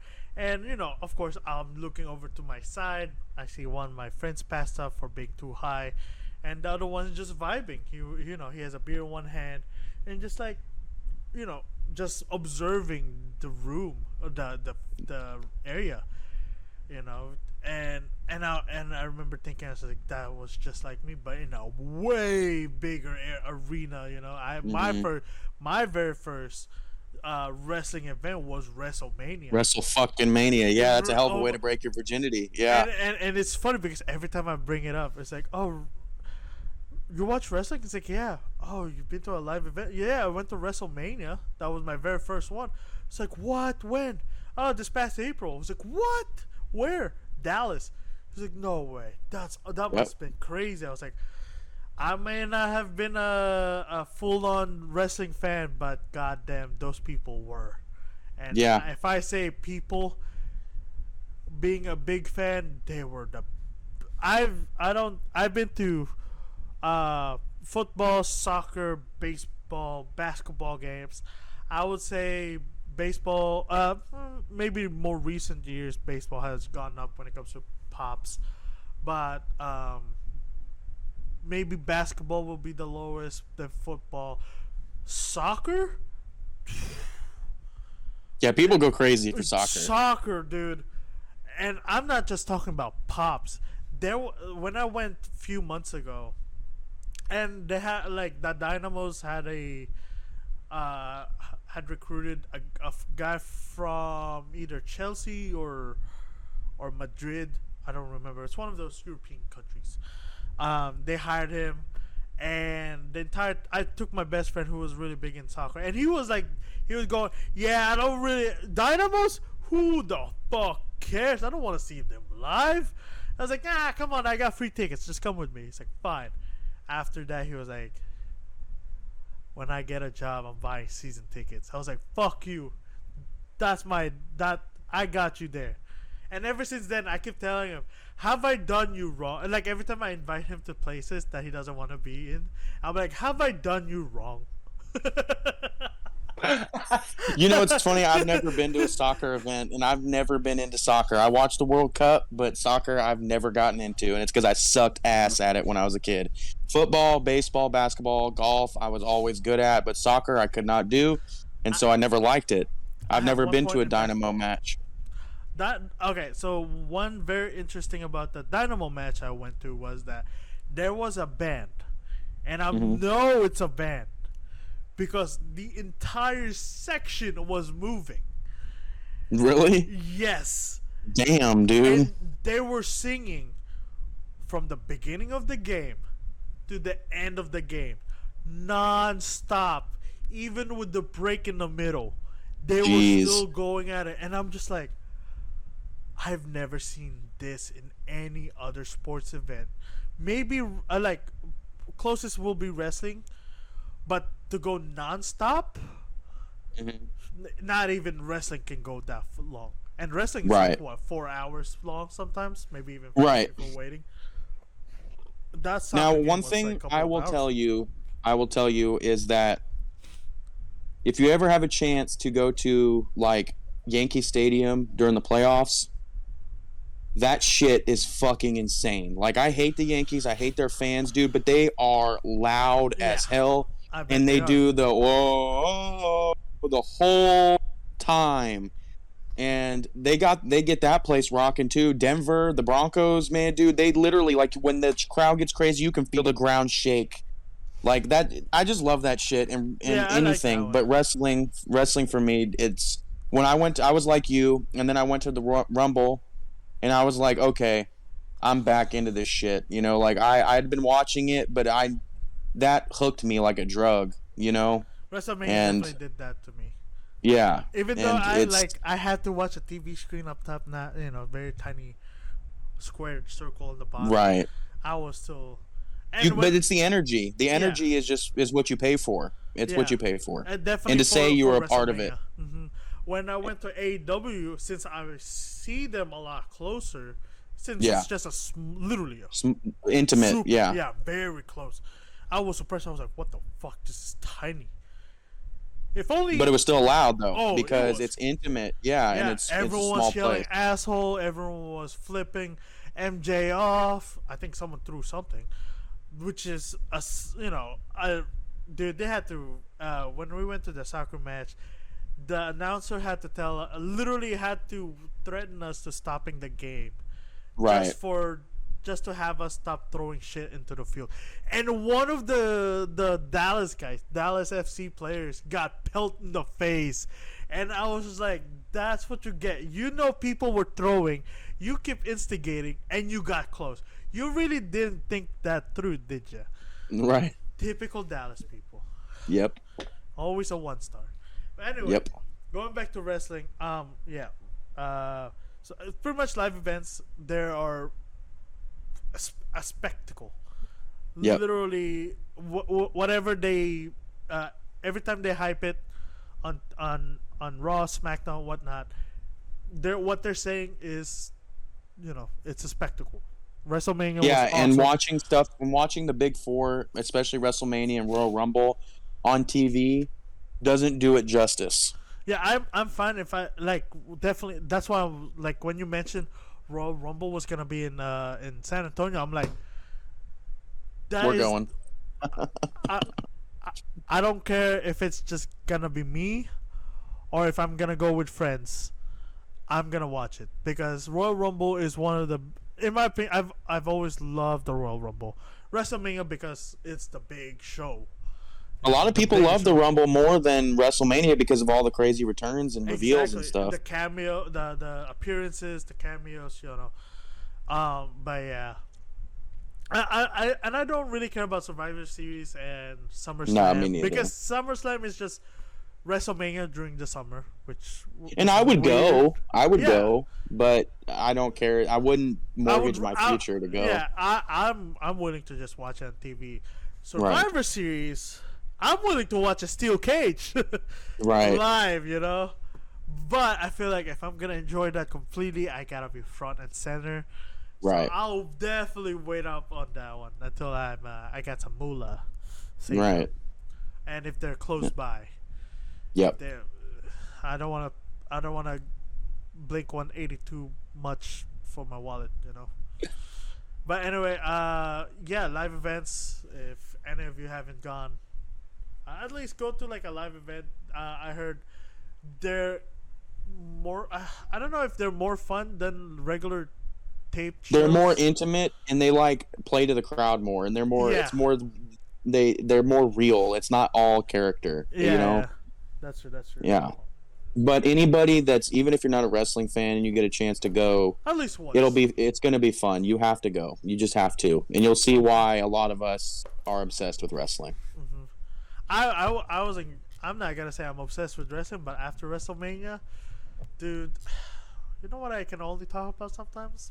Wrestling. Wrestling, dude. When my wife's not here, what am I watching on TV? If the Astros aren't playing, I'm watching wrestling. I'm Yeah. watching fucking AWA from the 1980s. You know what I mean? I'm watching fucking shit like that. You know, I'm watching WWE New Generation. I'm watching, just all.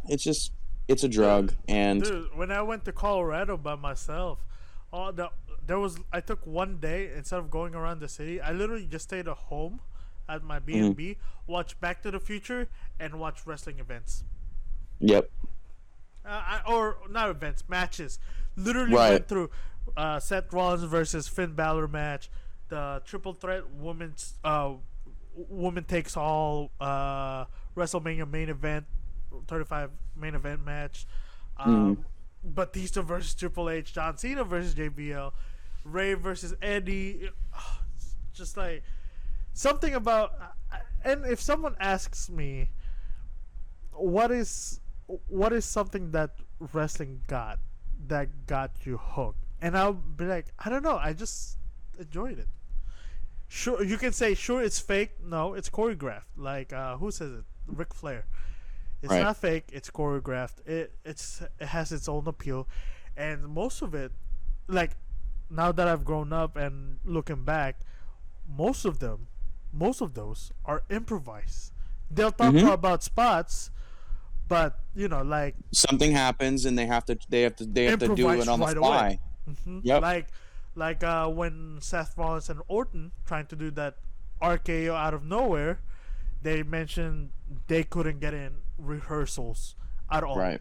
They can And get they the did it timing right, perfect. and it was beautiful in 31. Hmm. I wish I actually went back and watched 31 because a lot of people are saying 31's really good.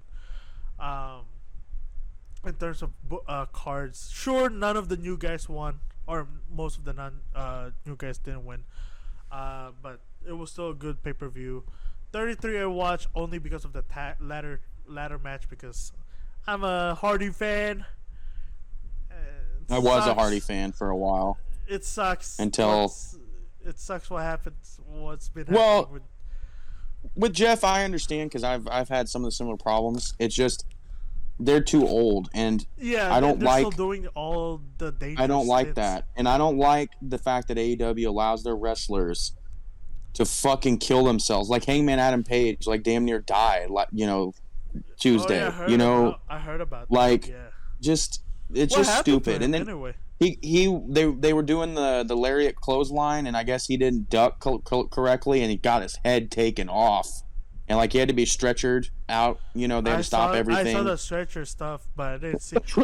I remember when MJF showed up. That's when like I was watching that video, and everyone at the bottom was talking about how, like that bump for towards a Page was brutal, and I was like, "What happened? I'm not seeing anything." Then I saw pictures, I saw small clips, and I was just like, "Okay, that's brutal." And then they let Sting jump off the damn stands, and he's like almost 70 years old. You know, they let him fall off the apron. You got Darby Allin like falling backwards onto chairs and shit. Like, what is this, CZW? Like, I don't know. I don't know. I could go on about that all day.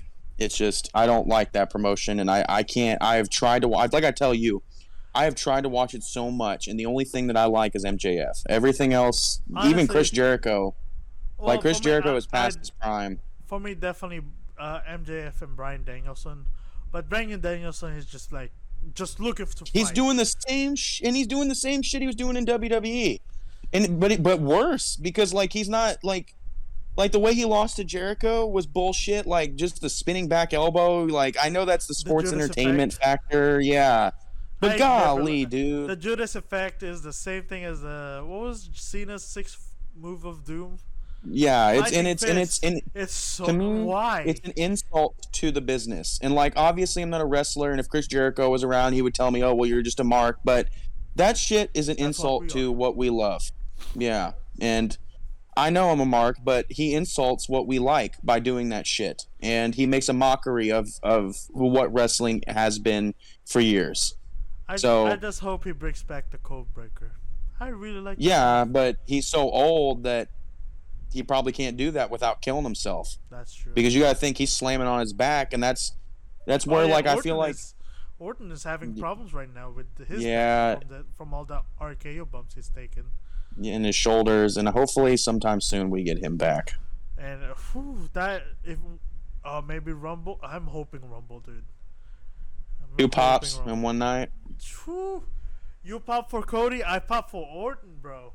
Whew. I'll pop for both of them, dude. I'll be popping all night. That's why I'll have no voice. Yeah, so. I remember that one. We tried to record post. I couldn't talk. I could not, and I was sick, dude. I don't give a shit. Like it's like Olivia was saying, like I don't care. I had the same shit happen at Rumble, and I have never, like throughout my life, I've mostly been quiet. But whenever I was when I got to Royal Rumble and I felt the energy, I'm like, okay, here we go, and I just let loose, and it's a great feeling. So it'll be fun for you to experience wrestling with someone who's fucking insane. So. And it's funny because you mentioned that. When I went to the soccer event, my friend was going all in with with everyone. You know, he felt the energy. He was yelling at the refs. He was yelling at the players to block it. And this is the guy who said, "Dynamos don't care, don't want to go." But I was like, "I have an extra ticket. You come with me, okay?" And I was just sitting there admiring how he's interacting with interacting and reacting with the whole stadium. And I was just like, man, this is probably me when I went to the AEW show, because that's when I was actually more interactive. But that'll probably be me when it comes to Rumble as well. With you. We're gonna have some fun. We'll have fun. You're gonna choke me out because of Cody. Well, and you're gonna see too that Olivia gets into that shit too, man. Like really? she follows my lead, so you know, yeah. So it's gonna be fun. Twice. Great. R.I.P. Future Rainier. Anyway, yeah. So moving on, I guess we can. We have a couple of minutes. Let's talk over NXT and AEW. We talked a little bit of AEW already. What you think about? You think MJ is finally gonna get the title from Moxley at Full Gear? I hope so. Here's where I'm thinking is I think that he got a similar deal with TK that Cody probably got with Vince, where he was promised some sort of title run, because why would he come back if I mean, no, I know money, but Yeah. he takes himself pretty damn seriously. That's why he's a And heel all the time, and that's why we all love him.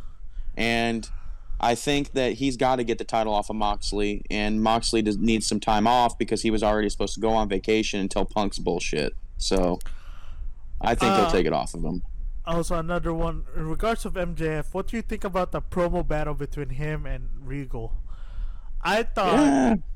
I thought Regal did a good job turning the promo back at him because he got the whole audience. MJF got the whole audience booing Regal, which I think was great.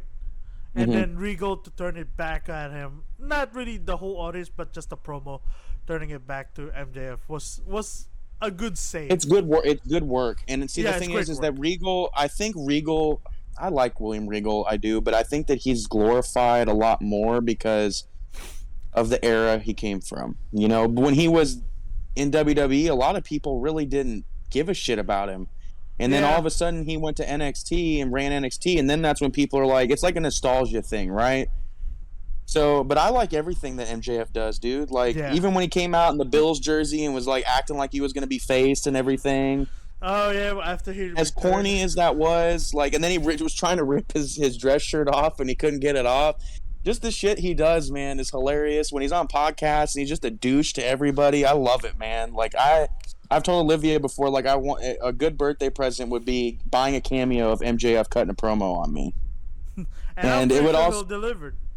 Yeah, and it would also be fun too to go to a meet and greet and like because I think I don't know. I think it would be fun to have like a small little promo like back and forth with MJF, like talking shit back together because I love talking shit and I think he's my favorite AEW. He's the only reason why I pay attention. He's the only same. Like I feel like I feel like he's slowly becoming a tweener face in AEW because everyone was cheering for him when he announced that he's going after Moxley at Full. Hell yeah! So I mean, like I said, I want to see him with the title, but once that's true, I guess I'll just linger, see where they're planning to take MJF to. Well, and apparently his contract's still up at the end of the year or next year or whatever. Yeah, 24. Yeah. So he's only 25. Also, what the fuck again? You know? Is he only 25? I thought he was like the same age as Theory. No. He's young as well. They're both young as shit, but MJF is in on a different level, and he's an MLW guy, which MLW has a good relationship with WWE. They're gonna shell out the bank, and I think people say that he'll be watered down, but I don't think he will be. I think he'd be just fine in WWE. Yeah, not under Triple H's reign, no. No, with Vince, no. I can see that happening, but with Triple H, showing up with like the over the top Jew shit. Yeah, I could see Vince doing that to him. But but I don't think. I think he's got to go. You're gonna put this head on. Right, you're gonna wear your yarmulke, okay, and you're gonna say mitzvah all the time, okay. You're gonna say bar mitzvah. You're gonna have your own little celebration during the MJF mitzvah. Yeah, that's pretty much what. But yeah, and then NXT, I really didn't watch any of NXT this week. So I know that like the OC showed up and Kevin Owens was there. Rhea Ripley is in there. Raquel. Yeah. For the Pick Your Poison. What was it? The Halloween Havoc is this weekend. I'm gonna. Yeah. I can't even catch it. Right. I have the party. Yeah. I'll just put it on the background or what. I'll be just standing there watching it. So. Yeah. Everyone's partying. Just watch it. But yeah, like, man, I like the concept. They have a wheel. It reminds me of. I love the wheel. It reminds me of Taboo Tuesday where people pick what, Yeah, pick. I don't know. Apparently, some of them like pick this guy's opponent. Like I think it was Chris Jericho versus Shelton. They were having a hard time wrestling because they don't know what's the next spot's gonna be or what they're gonna do. So sure, some of them maybe picked a random. The ones that don't affect the storylines. Yeah. That are going on. But like I said, I do like that. Shelton. Yeah, I did. Yeah. I really enjoyed it. I understand why they canceled Cyber Sunday / Taboo Tuesday. It's just hard to make a choreographed fighting more believable with it, especially if But you're here's gonna the have deal, a though. random. Okay, that's not true. Okay, because if you're in tune with your fan base, you know what they want to do, so you can predict what they're going to do. But at that point, Vince had a problem with thinking he knew what the fans wanted more than what they wanted themselves. I think that Triple H is more in tune with what we want, and I think it could work actually, where he could probably predict what the fans are going to choose. Hey, I mean, Halloween Havoc might be like a stepping stone on it, since Like it's a a like a random. testing, like Yeah, testing since it. it's still Yeah, a random stipulation, but at least you know who you're. It's a random stipulation, but at least you're not limited to who you're working with or something. right, Yeah, you're still cool, So who knows? Maybe right. we'll see. We'll see. We'll see where it goes. Anyway. Oh, right on time. Perfect. Perfect timing too. Anyway, we pretty much went over with the go home shows, the new season premiere shows for both SmackDown and Raw. We didn't even talk about the DX tribute. Yeah, because they didn't overshadow the show like they're supposed Exactly, to. They and did it right. Yeah, it was perfect. It was at the end. It was At the start and at the end. Yeah, so they came in and like with the introduction, Triple H, I go work here. Right, I know. And the cocks, the chickens, the cocks. Yeah, that was funny and too. that was it's a great way to show that it's not the same DX anymore, but they're like with it, like how like some people revert back to like who they were with a bunch of certain friends. Yeah, exactly. And it shows with Triple H, he's trying to be professional, but his buddy was like, "Yeah, come on, let's give them something what they want." I was like, "Okay." Yeah, okay. it was good, and they didn't overshadow the show, which is perfect. Great tribute to China to Rick Rude, and of course everyone's favorite Scissor Man, Ass Man. I don't like Billy the Acclaimed, Gunn. so I don't like the Acclaimed. So well, they didn't say it, but the crowd did. So no, I know, but I know everybody talks about how they love the Acclaimed, and I hate the Acclaimed. So that's just me. Max Caster, if you're a real rapper, use a different rhythm every time you go out there. There we go. Because he has the same rhythm every time. It's the same rhythm. Like, work your flow if you're really that good of a rapper. It's the same rhythm. I like his lyrics and everything, but I don't get the Acclaimed, and the scissor me daddy ass shit is just annoying as hell. And it's just weird. I mean, it's not weird. Gay, but to me, I mean, hearing it, the entire crowd say wrestling fans pick up on the dumbest shit, bro. Exactly. Like the scissor me shit. That's why I was like, it's so weird. Like, I would never thought that would be something that would ever get over. And it got over just because of the fans, and it's just weird. But like I said, it's weird, but hey, it works. I'm just here to let everybody know that they say that everybody loves the Acclaimed, and I do not love the Acclaimed. So not everybody loves the Acclaimed. I don't. I don't watch AEW, so I don't have any single opinions about anything AEW related other than MJF. Yeah, MJF is great. But anyway, before I forget, well, I went off talking about the DX tribute. We went over the Go Home show with SmackDown. The season premiere for both SmackDown and Raw, but it is a Go Home show for SmackDown because we also went over Extreme Rules. I loved it. I give it a 4.5 out of 5, which is I give it a 4. Yeah. Yeah, but I'm harsh. Yeah, and in reality, it's not even that harsh compared to my ranking too. Right. Because it was a stacked card. Other than the Liv Morgan, if it was like, bumped up a bit. But we went over this past week's episode of SmackDown and Raw, and how Bray Wyatt's return was emotional and very impactful. And then for Raw, we're getting Lesnar versus Lashley Part 2. Ah. I'm ready for that. I know there's like bigger things in there, but that is the one thing I'm really excited for because I grew up in ruthless aggression era, and everyone's roided as fuck back then, and it, seeing them roided as fuck back then made it look like they're actually about to kill each other in the ring. Right. So there you have it, folks.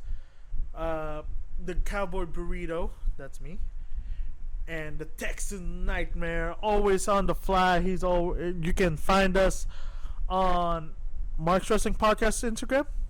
Correct. Mark's down here. Wrestling Podcast on Instagram. Oh, wait. Mark's WrestlePod on Twitter, because for some reason Mark's Wrestling Podcast is already taken on Twitter. Or no, it's too long. It was too long. So it's Mark's WrestlePod on Twitter. Okay. Yep. He's running it because he is more in tune with wrestling stuff. He knows, and he honestly, I'll see it like every once in a while. I don't get on Instagram anymore. My Geeks Reviews got. So since that one's gone, after God knows how many years I've ran that page, it's probably gone now because. And I also don't too sleep, young. so it's something to do. So. There you go. And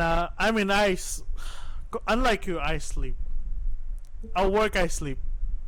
Yeah, I don't sleep. Like, I work and work and work, play video games, and then sleep for like 2 hours. There we go. So. Anyway. But. You can find us all down here. You can find Mr. Texan Nightmare at Texan Nightmare. Texan Nightmare on everything: Reddit, Instagram, Twitter. We'll try to put it down here. Oh, I'll try to put it down here. Yeah. Cowboy Burrito. I'm not gonna say my Instagram because I don't want to spell it out to people. I'll put it somewhere.